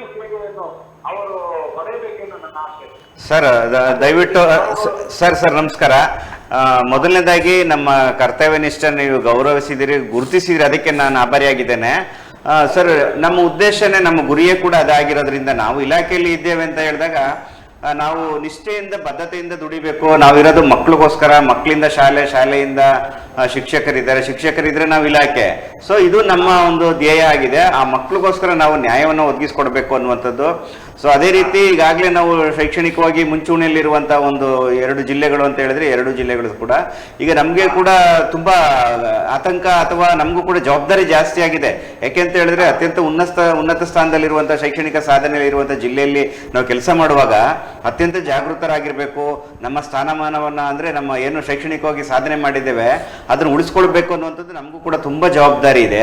ಅದೇ ರೀತಿ ನಾನು ಒಂದು ವಿಷಯ ಹೇಳುವಂಥದ್ದು, ನಮ್ಮ ಶಿಕ್ಷಕರಿಗೆ, ನಮ್ಮ ಇಡೀ ಜಿಲ್ಲೆಯೆಲ್ಲ ಶಿಕ್ಷಕರಿಗೆ, ನಮ್ಮ ಇಲಾಖೆಯ ಅನುಷ್ಠಾನಾಧಿಕಾರಿಗಳಿಗೆ ಒಂದು ಅಭಿನಂದನೆಗಳು ಸಲ್ಲಿಸ್ತೇನೆ. ಯಾಕೆಂತ ಹೇಳಿದ್ರೆ ಅವರೆಲ್ಲ ನಿಷ್ಠೆಯಿಂದ ದುಡಿದಿದ್ರಿಂದ. ನಾನು ಒಂದೇ ಮಾತು ಹೇಳುವಂಥದ್ದು ಸರ್, ನಾವೆಲ್ಲರೂ, ನಾನಿರುವಂಥದ್ದು ನಮ್ಮ ಸಾಧಕರ ಜೊತೆಯಲ್ಲಿ ನಾವು ಕೆಲಸ ಮಾಡ್ತಾ ಇದೀವಿ ಅನ್ನುವಂಥದ್ದು ನಮಗೆ ಹೆಮ್ಮೆ. ಸೊ ಹಾಗಾಗಿ ಆ ಹೆಮ್ಮೆಯಿಂದ ಹೇಳ್ಕೊಳ್ಳುವಂಥ ಖುಷಿ ಪಡ್ತೇನೆ. ಅದೇ ರೀತಿ ಇವರೆಲ್ಲರ ಸಹಕಾರದಿಂದ, ಉದಾಹರಣೆ ನಮ್ಮ ಡಯಟ್ ಪ್ರಾಂಶುಪಾಲರಿದ್ದಾರೆ, ಅಭಿವೃದ್ಧಿ ವಿಭಾಗದಲ್ಲಿ ನಮ್ಮೆಲ್ಲ ತಾಲೂಕಿನ ಶಿಕ್ಷಕ ಬಂಧುಗಳಿದ್ದಾರೆ, ಮುಖ್ಯ ಶಿಕ್ಷಕರಿದ್ದಾರೆ, ಮತ್ತು ಎಲ್ಲ ಮ್ಯಾನೇಜ್ಮೆಂಟ್ ಅವರು, SDMC ಅವರಿದ್ದಾರೆ. ಸೊ ನಮ್ಮ ಪೇರೆಂಟ್ಸ್ ಇರ್ಬೋದು, ಎಲ್ಲರೂ ಕೂಡ ಇದಕ್ಕೆ ಕಾರಣಕರ್ತರಾಗ್ತಾರೆ. ಅವರೆಲ್ಲರ ಒಂದು ಸಹಕಾರ ಇದ್ದದ್ರಿಂದ ನಾವೇನಾದರೂ ಒಂದಷ್ಟು ಸಾಧನೆ ಅಥವಾ ಒಂದು ಕೆಲಸ ಮಾಡಿದ್ದೀವಿ, ತೃಪ್ತಿಕರವಾಗಿ ಒಂದು ಕೆಲಸ ಮಾಡಿದ್ದೀವಿ ಅನ್ನೋದಕ್ಕೆ ಇದು ಉದಾಹರಣೆ ಇದೆ ಸರ್. ಖಂಡಿತ ನಿಮ್ಮ ಒಂದು ಗುರುತಿಸುವಿಕೆಗೆ ನಾವು ಆಭಾರಿಯಾಗಿದ್ದೇವೆ. ಮತ್ತಷ್ಟು ಜವಾಬ್ದಾರಿ ಜಾಸ್ತಿ ಮಾಡಿದ್ರೆ ನೀವು ಮುಂದಿನ ದಿನಗಳಲ್ಲಿ ಕೂಡ ನಾವೆಲ್ಲರೂ ಒಟ್ಟಾಗಿ ಒಂದು ತಂಡದಲ್ಲಿ ಕೆಲಸ ಮಾಡಿ ನಮ್ಮ ಜಿಲ್ಲೆಯನ್ನು ರಾಜ್ಯದಲ್ಲಿ ಗುರುತಿಸುವಾಗಿ ಮಾಡುವಂಥದ್ದು ನಮ್ಮ ಗುರಿಯಾಗಿದೆ ಸರ್. ನಿಮ್ಮೆಲ್ಲರ ಆರೈಕೆಯಲ್ಲಿ ನಿಮ್ಮ ಒಂದು ಬೆಂಬಲ ಕೂಡ ನಮ್ಮ ಜೊತೆಗಿರಲಿ sir. Thank you so much. ಧನ್ಯವಾದ ಸರ್, ನಿಮ್ಮ ಅಭಿಮಾನಕ್ಕೆ ಧನ್ಯವಾದಗಳು. ಖಂಡಿತ thank you so much sir. ಕೊಡ್ತಾರೆ ಸರ್. ಆಗ ನಾವು ಪ್ರಶ್ನೆ ಕೋಟಿ ಬಗ್ಗೆ ತುಂಬಾ ಗೊಂದಲ ಉಂಟು ಸರ್. ಅದನ್ನು ಓದ್ಬೇಕಾ ಇದು ಓದ್ಬೇಕಾ ಅಂತ ಹೇಳಿ ಮಕ್ಕಳು ತುಂಬಾ ಕೇಳ್ತಾರೆ. ಮಾಡೆಲ್ ಕ್ವಶನ್ ಪೇಪರ್ ಅನ್ನ ಕೊಟ್ಟಿರೋದು ತಯಾರಿಗಾಗಿ, ಅಂದ್ರೆ ಇದೇ ಮಾಡೆಲ್ ಅಲ್ಲಿ ಬರುತ್ತೆ. 1 ಮಾರ್ಕ್ಸ್ ಇಂದ ಎಷ್ಟಿರುತ್ತೆ, 2 ಮಾರ್ಕ್ಸ್ ಇಂದ ಎಷ್ಟಿರುತ್ತೆ, ಈ ತರ. ಆದ್ರೆ ಮೇಡಮ್ ಮತ್ತೆ ಅದನ್ನು ಖಚಿತಪಡಿಸಿದ್ದಾರೆ. ನಮ್ಮ ಪ್ರಶ್ನೆ ಕೋಟಿಯ 90% ಪ್ರಶ್ನೆಗಳು ಕ್ವಶನ್ ಪೇಪರ್ ಅಲ್ಲಿ ಇರುತ್ತೆ ಅಂತ. ಅಂದ್ರೆ ಒಂದು 10% ಕ್ವಶನ್ ಮಾತ್ರ ಅನ್ವಯಿಕ ವಿಭಾಗದಲ್ಲಿ ಪ್ರಶ್ನೆ ಕೋಟಿಯನ್ನ ಬಿಟ್ಟು ಬರುತ್ತೆ. ಹಾಗಾಗಿ ಯಾರಾದ್ರೂ ಪ್ರಶ್ನೆ ಕೋಟಿ ಪೂರ್ತಿ ಓದಿ ತಯಾರಾಗಿದ್ದಾರೆ ಅಂದ್ರೆ 90 ಅಂಕಗಳು ಅವರಿಗೆ ಖಂಡಿತವಾಗಿ ಬರುತ್ತೆ. ಅದರಲ್ಲಿ ಯಾವುದೇ ಸಂಶಯ ಇಲ್ಲ. ಈ 4 ಮಾಡೆಲ್ ಕ್ವಶನ್ ಪೇಪರ್ ಇಂದ ನಮ್ಗೆ 33 ಅಂಕಗಳನ್ನ ಒಂದೊಂದು ಸಬ್ಜೆಕ್ಟ್ ಅಲ್ಲಿ ನಿರೀಕ್ಷೆ ಮಾಡೋದಕ್ಕೂ ಕಷ್ಟ ಆಗುದಿಲ್ಲ. ಸುಮಾರಾಗಿ ಅಷ್ಟು ಪಾಸ್ ಆಗುವಷ್ಟು ಮಾರ್ಕ್ಸ್ ಗಳನ್ನ ಈ 4 ಮಾಡೆಲ್ ಕ್ವಶನ್ ಪೇಪರ್ ಇಂದನೂ ತಗೊಳ್ಳೋಕೆ ಸಾಧ್ಯ ಆಗುತ್ತೆ. ಹಾಗಾಗಿ ಪ್ರಶ್ನಾ ಕೋಟಿ ಬಗ್ಗೆ ಗೊಂದಲ ಬೇಡ ಮಕ್ಕಳಿಗೆ. ತುಂಬಾ ಜನ ಮಕ್ಕಳಿಗೆ ಗೊಂದಲ ಇದೆ, ಅದು ಓದೋದು ಸರ್, ಇದು ಓದೋದಂತ ಎಲ್ಲ ಕಡೆ ನಮ್ಮ ಸ್ಕೂಲ್ ಆಗಿರೋ ಕೂಡ ಮಕ್ಕಳು ಕೇಳ್ತಾರೆ ಸರ್. ಇದೊಂದು ಕೇಳಿ ಸರ್, ಹೇಳಿ ಸರ್ ನಿಮಗೆ ಪೂರಕವಾಗಿ. ನಾನು ಇದ್ರ ಬಗ್ಗೆ ಹೇಳೋದಾದ್ರೆ, ಎಲ್ಲ ವಿದ್ಯಾರ್ಥಿಗಳು ಇದು ತುಂಬಾ ಉಪಯುಕ್ತವಾದಂತ ಒಂದು ಸರ್. ಒಂದು ಕರೆ ಗಮನಿಸೋಣ ಸರ್. ಹಲೋ ಸರ್, ನಮಸ್ತೆ. ನಮಸ್ತೆ, ನಿಮ್ಮ ಹೆಸರು? ನಾನು ಮಾಲತಿ ಹೋಗ್ತಾರೆ ಸರ್, ಕಂಟ್ರೋಲ್ ಕೇಳಿ ಮೇಡಮ್. ಸರ್ ನಮಸ್ತೆ. ನಮ್ಮ ಜಿಲ್ಲೆಯಲ್ಲಿ ಈಗ ಒಂದು SLC ಬಗ್ಗೆ ಒಂದು ಧನಾತ್ಮಕ ವಾತಾವರಣ ಸೃಷ್ಟಿಯಾಗಿದೆ ಸರ್. ಹೇಳಿ. Hello sir. ಮೇಡಮ್ ಮುಂದೆ ಕೇಳ್ತಾ ಇದೆ. ಆದಾಗ್ಯೂ ಕೆಲವೊಂದು SLN ಮಕ್ಕಳಿದ್ದಾರೆ ಸರ್ ನಮ್ಮ ಜಿಲ್ಲೆಯಲ್ಲಿ. ಹೌದೌದು. ಅವರಿಗೂ ಕೂಡ ಒಂದು ಪಾಸಿಟಿವ್ ಎನರ್ಜಿ ಬರುವ ಹಾಗೆ ಒಂದು ನಮ್ಮ ಜಿಲ್ಲಾ ಹಂತದಲ್ಲಿ ಧನಾತ್ಮಕ ಕಾರ್ಯಕ್ರಮಗಳನ್ನು ಏನಾದರೂ ರೂಪಿಸಬಹುದಾ ಅಂತ. ಓಕೆ, ಒಳ್ಳೆ ಕಾಳಜಿ ಅಮ್ಮ. ಸುಮಾರು 500 ವಿದ್ಯಾರ್ಥಿಗಳನ್ನ 10ನೇ ಕ್ಲಾಸ್ ಅಲ್ಲಿ ಇರೋರನ್ನ ನಾವು FLN ಫೌಂಡೇಶನಲ್ ಲಿಟ್ರಸಿ ಮತ್ತು ನ್ಯೂಮರಸಿ ಗಳಿಸಿಲ್ಲ ಅನ್ನೋದನ್ನ ಸುಮಾರಾಗಿ ಗಮನಿಸಿದೀವಿ. ಆದ್ರೆ ಆ ಸಂಖ್ಯೆ ತಿಂಗಳಿಂದ ತಿಂಗಳಿಗೆ ಕಡಿಮೆ ಆಗ್ತಾ ಬಂದಿದೆ. 10th ವಿಷಯದಲ್ಲಿ ವರದಿ ನಾವು ಪ್ರತಿ ತಿಂಗಳು ಏನು ಒಟ್ಟು ಮಾಡ್ತಾ ಇದ್ದೀವಿ. ಈಗ ಸುಮಾರು 280 ಮಕ್ಕಳು ಆ ತರ ಗುರುತಿಸಲ್ಪಟ್ಟಿದ್ದಾರೆ. ಸೊ ಅವರಿಗೆ ಬರೆಯುವುದರಲ್ಲಿ, ಓದೋದ್ರಲ್ಲಿ ಸ್ವಲ್ಪ ಕೆಲವು ತೊಂದರೆಗಳಿದೆ. ಅವರಿಗೆ ಕೆಲವರಿಗೆ ಅದರಲ್ಲಿ ಸರ್ಟಿಫಿಕೇಟ್ ಕೂಡ ಸಿಗುತ್ತೆ, ಏನು ಕಲಿಕಾ ನ್ಯೂನ್ಯತೆ ಇದೆ ಅಂತೇಳಿ. ಅವರಿಗೆ 2 ಭಾಷೆಗಳಿಂದ ವಿನಾಯಿತಿ ಮತ್ತು ಕೆಲವರಿಗೆ ಸ್ಕ್ರೈಬ್ ಅನ್ನ ತಗೊಳ್ಳುವಂತ ಸ್ಕೋಪು ಇದೆಲ್ಲವೂ ಇರುತ್ತೆ. ಆದ್ರೆ ಒಟ್ಟಾರೆಯಾಗಿ ಆ ಮಕ್ಕಳು ಕೂಡ ನಾನು ಗೆಲ್ಲಬಲ್ಲೆ, ನಾನು ಈ ಸಲ ಪಾಸ್ ಆಗ್ತೀನಿ ಅನ್ನುವಂಥದ್ದೊಂದು ನಂಬಿಕೆಯನ್ನು ತರಿಸುವಂಥದ್ದು ನಿಮ್ಮಂಥ ಶಿಕ್ಷಕರಿರೋ ಶಾಲೆಯಲ್ಲಿ ಖಂಡಿತವಾಗಿ ಅದಾಗತ್ತೆ.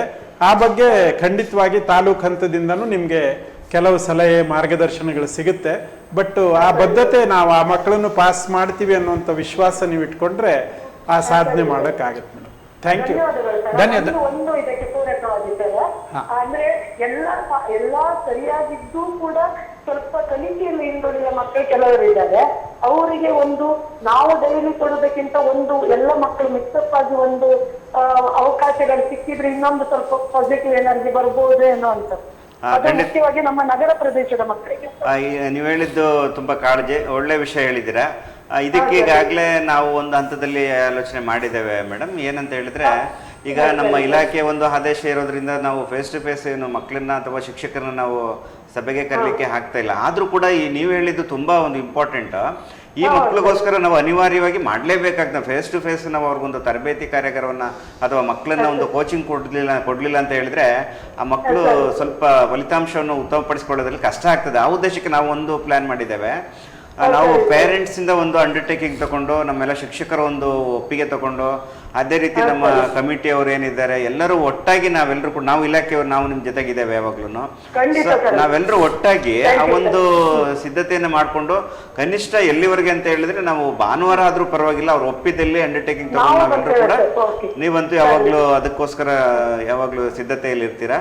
ಖಂಡಿತ ಇದನ್ನ ಮಾಡೋಣ ಮೇಡಮ್. ಅಟ್ಲೀಸ್ಟ್ ಕನಿಷ್ಠ ಅಂದ್ರೆ ಒಂದು ತಿಂಗಳಾದ್ರೂ ಕೂಡ ನಾವು ಪ್ರತಿ ಭಾನುವಾರ 4 ಭಾನುವಾರ ಆದ್ರೂ ಪರವಾಗಿಲ್ಲ ಆ ಮಕ್ಕಳು ಖಂಡಿತ ಪಾಸ್ ಆಗ್ತಾರೆ, ಒಳ್ಳೆಯ ಅಂಕಗಳನ್ನ. ಸರ್, ಈ ಮಕ್ಕಳಿಗೆ ಒಂದು ಸರ್ ಪ್ಯಾಕೇಜ್ ಯೂಸ್ ಆಗುದಿಲ್ಲ, ನಾವೇ ಅವ್ರ ಜೊತೆ ಇರ್ಬೇಕಾಗ್ತದೆ ಸರ್. ಖಂಡಿತ ಅದಕ್ಕೋಸ್ಕರ ಇದನ್ನು ಕೇಳ್ತಾರೆ. ನೀವೆಲ್ಲ ನುರಿತ ಶಿಕ್ಷಕರಿದ್ರಿ, ನಿಮ್ಮದೇ ಆದಂತಹ ಕಾರ್ಯಯೋಜನೆಯನ್ನ ರೂಪಿಸಿಕೊಳ್ಳಿ. ನಿಮ್ಮದೇ ಮಾರ್ಗದರ್ಶನದಲ್ಲಿ ಇದೊಂದು ಕೆಲಸವನ್ನ ಮಾಡೋಣ. Thank you. ಸರಿ ಸರ್, ಧನ್ಯವಾದಗಳು ಸರ್. ಆಗ ನಾವು ಅದೇ ಪ್ರಶ್ನೆ ಕೋಟಿಗೆ ಬಗ್ಗೆ ತುಂಬಾ ಗೊಂದಲ ಆಗ್ತಾ ಇತ್ತು ಸರ್, ಹೇಳಿದ್ರು. ಆದ್ರೂ ಕೂಡ ನಾನು ಅದಕ್ಕೆ ಪೂರಕವಾಗಿ ಕೆಲವು ವಿಷಯಗಳನ್ನು ಹೇಳ್ತೇನೆ. ಕೆಲವು ಮಕ್ಕಳಿಗೆ ಏನು ಮಾದರಿ ಪ್ರಶ್ನೆ ಪತ್ರಿಕೆಗಳ ಮೇಲೆ ಡಿಪೆಂಡ್ ಆಗ್ತಾರೆ. ಕೆಲವು ಮಕ್ಕಳಿಗೆ ತುಂಬ ಖುಷಿ ಆಗ್ತದೆ ಅದು. ಕೆಲವರಿಗೆ ಪ್ರಶ್ನಕೋಟಿ ಕೂಡ ಇಷ್ಟ ಆಗ್ತದೆ. ಯಾಕೆ ಅಂತ ಹೇಳಿದ್ರೆ ಎರಡನ್ನೂ ಇಷ್ಟಪಟ್ಟು ಓದಿದಾಗ ನಮಗೆ ಸಾಕಷ್ಟು ಅಂಶಗಳು, ಈಗಾಗಲೇ ನಮ್ಮ ಡೈರೆಕ್ಟ್ ಪ್ರಾಂಶುಪಾಲರು ಸರ್ ಹೇಳಿದಾಗೆ, ನಾವಿಲ್ಲಿ ಏನು ಔಟ್ ಆಫ್ ಸಿಲೆಬಸ್ ಅಂತ ಏನು ಕೆಲವು ಸಲ ಗಾಬರಿ ಪಟ್ಕೋತಾರೆ ಮಕ್ಕಳು. ಇದು ಅಪ್ಲೈಡ್ ಕ್ವಶನ್ ಅಂತ ಹೇಳ್ತೇವಲ್ಲ, ನಾವು ಶಿಕ್ಷಕರಲ್ಲಿ ಒಂದು ವಿನಂತಿ ನಂದು, ನಾವು ಹೆಚ್ಚು ಕಾನ್ಸಂಟ್ರೇಷನ್ ಎಲ್ಲಿ ಕೊಡಬೇಕಂತ ಹೇಳಿದ್ರೆ ಮಕ್ಕಳಿಗೆ ಈ ಅಪ್ಲೈಡ್ ಕ್ವಶನ್ನೇ ನಾವು ಹೆಚ್ಚು ಪ್ರಯೋಗ ಮಾಡಬೇಕು, ಅನ್ವಯಿಕ ಪ್ರಶ್ನೆಗಳನ್ನು. ಇಲ್ಲಿ ನಾನು ಇನ್ನೊಂದು ಹೇಳ್ತೇನೆ, ಶಾಲೆಗೆ ಭೇಟಿ ಕೊಟ್ಟಾಗ ಮಕ್ಕಳ ಜೊತೆಲಿ ಇಂಟ್ರಾಕ್ಷನ್ ಮಾಡೋ ಒಂದು ವಿಷಯನ ಹೇಳ್ತಾ ಇರ್ತೇನೆ. ಮಕ್ಕಳೇ, ದಯವಿಟ್ಟು ನೀವು ಟೆಕ್ಸ್ಟ್ ಬುಕ್ಕನ್ನು ಓದಿ, ಎಲ್ಲ ಟೆಕ್ಸ್ಟ್ ಬುಕ್ಕನ್ನು each and every pages, each and every paragraph ಲೈನನ್ನು ಓದಬೇಕು ನೀವು. ಯಾಕೆ ಅಂತ ಹೇಳಿದ್ರೆ ಟೀಚರ್ಸು ಎಲ್ಲ ನೋಟ್ಸನ್ನು ಕೊಟ್ಟಿದ್ದಾರೆ, ತುಂಬ ಕರೆಕ್ಷನ್ ಮಾಡಿದ್ದಾರೆ, ಎಲ್ಲವೂ ಚೆನ್ನಾಗಿದೆ. ಆದರೆ ಟೆಕ್ಸ್ಟ್ ಬುಕ್ಕನ್ನ ನೀವು ಓದ್ತಾ ಇಲ್ಲ. ಅದನ್ನು ಓದಿದಾಗ ಏನಾಗ್ತದೆ, ಈ ಅಪ್ಲೈಡ್ ಕ್ವಶನ್ ಇರ್ಬೋದು, ಅಥವಾ ನಮಗೆ ಕ್ವಶನ್ ಪೇಪರ್ ಸಿಲೆಬಸ್ಸಲ್ಲಿ ಇಲ್ಲ, ಅಥವಾ ನಮಗೆ ಟೀಚರ್ಸ್ ಕ್ವಶನ್ ಆನ್ಸರ್ ಬರ್ಸಿದ್ರೆ ನೋಟ್ಸ್ ಕೊಟ್ಟಿದ್ದಾರೆ, ಆದರೂ ಕೂಡ ಅದರಲ್ಲಿ ಬರಲಿಲ್ಲ ಅಂತೇಳಿ ಆತಂಕ ಗಾಬರಿ ಪಟ್ಕೊಳ್ಳೋ ಸಾಧ್ಯತೆಗಳು ಇರ್ತದೆ. ನಾವು ಈಗ ಹೇಳಿದಾಗೆ ಮಾಡಿದರೆ ಮಾತ್ರ ಖಂಡಿತವಾಗಿ ನೀವು ಅದರಲ್ಲಿ ಸಕ್ಸಸ್ ಆಗ್ತೀರಾ. ಯಾವುದೇ ಕ್ವಶನ್ ಔಟ್ ಆಫ್ ಸಿಲೆಬಸ್ ಬರೋದಿಲ್ಲ. ಇದಕ್ಕಾದ್ರೂ ಉಪಯೋಗ. ಖಂಡಿತ. ಈಗ ಒಂದು ಕರೆ ಗಮನಿಸೋಣ. ಹಲೋ ಹಲೋ ಹಲೋ, ನಮಸ್ತೆ. ನಮಸ್ತೆ. ನಿಮ್ಮ ಹೆಸರು? ಹಲೋ, ಹೆಸರು ಹೇಳಿ. ಸ್ಟೂಡೆಂಟಾ? ನಾನ್ವಿ. ಹೇಳಿ, ಪ್ರಶ್ನೆ ಕೇಳಿ. ಹೇಗೆ ಪ್ರಿಪೇರ್ ಮಾಡೋದು? ಹೇಗೆ ಪ್ರಿಪರೇಷನ್, ಅದರ ಬಗ್ಗೆ ಚರ್ಚೆ ಆಗಿ ಇಡೀ ಕಾರ್ಯಕ್ರಮ ನೋಡು. ಸ್ಟೂಡೆಂಟ್, ಬಹಳ ಒಳ್ಳೆ ಪ್ರಶ್ನೆ. ನಾವು ದಿನಕ್ಕೆ ಒಂದು ಸಬ್ಜೆಕ್ಟ್ಗೆ ಕನಿಷ್ಠ ಅರ್ಧ ಗಂಟೆಯಷ್ಟು ವಿಷಯವನ್ನ ಓದೋದಕ್ಕೆ ಇಟ್ಕೋಬೇಕು. ಅಂದ್ರೆ 6 ಗಂಟೆ ಶಾಲೆಗೆ ಅಲ್ಲಿ ಕಳಿತೀವಿ, ಉಳಿದ 3 ಗಂಟೆ ಆದ್ರೂ ಮನೆಯಲ್ಲಿ ಓದೋದಕ್ಕೆ ಅಭ್ಯಾಸ ಇಟ್ಕೋಬೇಕು. ಯಾವ ವಿಷಯ ಕಷ್ಟ ಇದೆಯೋ ಅದನ್ನ ಸ್ವಲ್ಪ ಹೆಚ್ಚು ಓದ್ಬೇಕು, ಯಾವುದು ಸುಲಭ ಇದೆ ಅದನ್ನ ಸ್ವಲ್ಪ ಸ್ವಲ್ಪ ಓದ್ಕೊಂಡ್ರು ಸಾಕಾಗುತ್ತೆ. ಸೋಮವಾರ ನಾವೇನನ್ನು ಓದ್ತೀವೋ ಮುಂದಿನ ಸೋಮವಾರ ಅದನ್ನ ಇನ್ನೊಮ್ಮೆ ರಿವಿಷನ್ ಮಾಡಿ ಹೊಸದಾಗಿ ವಿಸ್ತರಣೆಯನ್ನ ಮಾಡಬೇಕು. ಮತ್ತು ಓದುವಾಗ ಒಂದು ಸ್ವಲ್ಪ ನೀರನ್ನ ಅವಾಗವಾಗ ಕುಡಿತಾ ಇರಬೇಕು. ಮತ್ತು ಪ್ರತಿ ಅರ್ಧ ಗಂಟೆಯ ಬಳಿಕ ಒಂದು 4-5 ನಿಮಿಷಗಳ ವಿಶ್ರಾಂತಿಯನ್ನ ಪಡ್ಕೋಬೇಕು. ಮತ್ತು ಸ್ವಲ್ಪ ಅಪ್ಪ ಅಮ್ಮನ ಹತ್ರ, ಟೀಚರ್ ಹತ್ರ ಕೆಲವು ಪ್ರಶ್ನೆಗಳನ್ನ ಕೇಳಬೇಕು. ನಾನಿವತ್ತು ಓದ್ದೆ, ನನ್ಗೆ ಖುಷಿ ಆಯ್ತು, ನಾನಿವತ್ತು ಓದುವಾಗ ನಂಗೆ ಸ್ವಲ್ಪ ಹೆದರಿಕೆ ಆಯ್ತು, ಏನೆಲ್ಲ ನಿಮ್ಮ ಭಾವನೆಗಳಿದೆಯೋ ಅವುಗಳನ್ನ ಹಂಚ್ಕೋಬೇಕು. ಮತ್ತು ಸ್ನೇಹಿತರ ಜೊತೆಗೂ ಕೆಲವು ಪ್ರಶ್ನೋತ್ತರಗಳನ್ನು ಚರ್ಚೆ ಮಾಡಬೇಕು.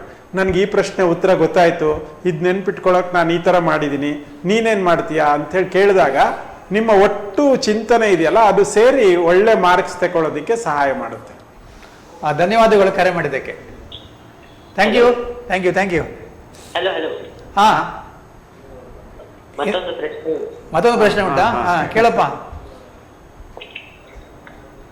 ಪ್ರಶ್ನೆ ಕೇಳು. ಪ್ರಶ್ನೆ ಕೇಳಪ್ಪ. ಧೈರ್ಯವಾಗಿ ಕೇಳಬೇಕು. ಅಲ್ಲೇ ನಮ್ಮ ಶಾಲೆಯಲ್ಲಿ ದಿನ 6 ಗಂಟೆ ಸ್ಟಡಿ ಮಾಡ್ತೀವಿ ಅಂತ ಹೇಳ್ತಾರೆ. ಹಾ, ಯಾಕೆ ದಿನಕ್ಕೆ 6 ಗಂಟೆ ಓದ್ಬೇಕು ಅಂತ ಯಾಕೆ ಹೇಳಿದ್ದಾರೆ. ದಿನ 6 ಗಂಟೆ ಓದ್ಬೇಕಂತ ಹೇಳಿದ್ರೆ, ಅದನ್ನ ಈಗ ಬೆಳಿಗ್ಗೆ 3 ಗಂಟೆ ಮತ್ತೆ ರಾತ್ರಿ 3 ಗಂಟೆ 6 ಸಬ್ಜೆಕ್ಟ್ನ ಒಂದು ದಿನದಲ್ಲಿ ನೀವು ಅದನ್ನ ಕವರ್ ಮಾಡ್ತೀರಾ ಅನ್ನೋ ಉದ್ದೇಶಕ್ಕೆ. ಇಲ್ಲದಿದ್ರೆ ಏನ್ ಮಾಡ್ತೀರಾ, ಒಂದು ಸಬ್ಜೆಕ್ಟ್ಗೆ ಮಾತ್ರ ಕಾನ್ಸಂಟ್ರೇಟ್ ಮಾಡ್ತೀರಾ, ಇನ್ನೊಂದು ನೆಗ್ಲೆಕ್ಟ್ ಮಾಡ್ಬಿಡ್ತೀರಾ ಅಂತೇಳಿ. ಕನಿಷ್ಠ 1 ಅವರ್ ಆಗಲಿಲ್ಲ ಅಂದ್ರೆ ಒಂದು ಅರ್ಧ ಗಂಟೆನಾದ್ರೂ ಸರಿಯೇ ಒಟ್ಟಾರೆ ಒಂದು ದಿನದಲ್ಲಿ 6 ಸಬ್ಜೆಕ್ಟನ್ನು ಓದಿದ್ರೆ ನಿಮಗೆ ಫಲಿತಾಂಶ ಅಥವಾ ಅನ್ನೋದಕ್ಕಿಂತಲೂ ನೀವು ಅಂಕಗಳನ್ನು ಪಡ್ಕೊಳ್ಳಿಕ್ಕೆ ಆಗ್ತದೆ, ವಿಷಯಕ್ಕೆ ಮನನ ಆಗ್ತದೆ ನಿಮಗೆ ಚೆನ್ನಾಗಿ ಅಂತೇಳಿ. ಮತ್ತೆ ಇಲ್ಲಾಂದ್ರೆ ಒಂದು ಸಬ್ಜೆಕ್ಟನ್ನು ಬಿಟ್ಬಿಡ್ತೀರಾ, ಇವತ್ತು 3 ಓದಿದ್ರೆ ನಾಳೆ ಓದ್ತೇನೆ ಅಂತೇಳಿ, ಏನಾದರೂ ನಾಳೆ ಗ್ಯಾಪ್ ಆದರೆ ಆ 3 ಸಬ್ಜೆಕ್ಟ್ ಓದೋದಿಲ್ಲ ಮತ್ತೆ. ಸೊ ಹಾಗಾಗಿ ಒಂದು ದಿನವೂ ಇಂಪಾರ್ಟೆಂಟ್ ಆಗಿದೆ. ಹಾಗಾಗಿ ಮಕ್ಕಳೇ ದಯವಿಟ್ಟು ಎಲ್ಲ ಸಬ್ಜೆಕ್ಟನ್ನು ಓದಿ ಪ್ರತಿದಿನ. ಏನ್ ಹೆಸರು? ಹೆಸರೇನು? ಹಲೋ, ಸಾನ್ವಿ. ಸಾನ್ವಿಯ? ಶಾಲೆ ಹೆಸರು ಯಾವ ಹೇಳ್ಕೊಂಡು. ಯಾವ ಶಾಲೆ? ಹಲೋ, ಆಯ್ತು ಮಕ್ಕಳೇ, ಖುಷಿ ಆಯ್ತು ನೀವು Okay. ಮಾತಾಡಿದ್ದು. ಶ್ರೀ ಶಾರದಾ. ಶ್ರೀ ಶಾರದಾ. Very good. ಪ್ರಶ್ನೆ ಕೇಳಿದ್ದಕ್ಕೆ ಧನ್ಯವಾದಗಳು. ಧನ್ಯವಾದಗಳು. ಓಕೆ, ಇನ್ನೊಂದು ಪ್ರಶ್ನೆ. ಕೇಳು ಹಾ. ಕೇಳು. 625ರಲ್ಲಿ 620 ಹೇಗೆ? ತುಂಬಾ ಸುಲಭ ಅದ. 625ಕ್ಕೆ ನಿನ್ನ ಒಂದು ಮೊದಲನೇದಾಗಿ ನಿಮ್ಮ ಮೈಂಡ್ ಸೆಟ್ ಮಾಡ್ಕೋಬೇಕು, ಪಾಸಿಟಿವ್ ಥಿಂಕಿಂಗ್ ಇರಬೇಕು ನಿನಗೆ. ಮತ್ತೆ ಐ ಕ್ಯಾನ್, ಅದು ನಾನು ಸಾಧಿಸಬಲ್ಲೆ ಅನ್ನುವಂಥದ್ದು ಒಂದು ನಿಮ್ಮ ಮನೋಧರಣೆ ಇರಬೇಕು. ಜೊತೆಗೆ ಆತಂಕ, ಒತ್ತಡ, ಟೆನ್ಷನ್ ಯಾವುದಕ್ಕೂ ಒಳಗೊಡಬಾರ್ದು. ಮತ್ತೆ ಕಾನ್ಸಂಟ್ರೇಷನ್ ಆಫ್ ಮೈಂಡ್ ಅಂತ ಕರಿತೇವೆ ಅದನ್ನು. ಮನಸ್ಸನ್ನು ಕೇಂದ್ರೀಕರಿಸಿ ನಾವು ಓದ್ತಾ ಇರಬೇಕು. ಎಲ್ಲೋ ಒಂದು ಕಡೆ ಅದು ಪಾಸಿಟಿವ್ ಎನರ್ಜಿ ನಿಮಗೆ ಇದ್ದರೆ ಖಂಡಿತವಾಗಿ ಸಕ್ಸಸ್ ಆಗ್ತೀರಾ. ಮತ್ತು ಶಿಕ್ಷಕರ ಮಾರ್ಗದರ್ಶನ ಜೊತೆಗಿರಲಿ ನಿಮಗೆ. ಅದೇ ರೀತಿ ಅಪ್ಪ ಅಮ್ಮ ಅಥವಾ ತಂದೆ ತಾಯಿಗಳದ್ದು ಒಂದು ಮಾರ್ಗದರ್ಶನ ಇರಲಿ. Time management important. ಸೊ ಅದನ್ನು ನಾವು ಹೇಗೆ ಈಗೆಲ್ಲ ಟೆಸ್ಟ್ ಕೊಡ್ತಿದ್ದಾರೆ. ಸೊ ಹಾಗಾಗಿ ಎಕ್ಸಾಮ್ಗಳಿಗೆ 4, 3 ಕೊಡ್ತೇವೆ ಮತ್ತು ಪ್ರಿಪರೇಟರಿ ಎಕ್ಸಾಮ್. ಅದರಲ್ಲೆಲ್ಲ ನೀವು ಟೈಮ್ ಮ್ಯಾನೇಜ್ಮೆಂಟ್ ಮಾಡಬೇಕು. ಮತ್ತು ಏನು 1 ವರ್ಡ್ ಇದ್ದರೆ ಅದಕ್ಕೆ ಅಷ್ಟೇ ಟೈಮ್ ಕೊಡಬೇಕು, 4 ಅಂಕಗಳಿದ್ರೆ ಅದಕ್ಕೆ ಎಷ್ಟು ಟೈಮ್, ಅದು ಟೈಮ್ ಮ್ಯಾನೇಜ್ಮೆಂಟು. ಸೊ ಹೀಗೆಲ್ಲ ಮಾಡೋದ್ರಿಂದ ಸಾಕಷ್ಟು ಶ್ರಮ ಹಾಕಬೇಕು. ಬಟ್ ಮೈಂಡ್ ಸೆಟ್ ಇಂಪಾರ್ಟೆಂಟ್ ಮಕ್ಕಳೇ. Okay, all the best. ಒಳ್ಳೆ ಪ್ರಶ್ನೆ.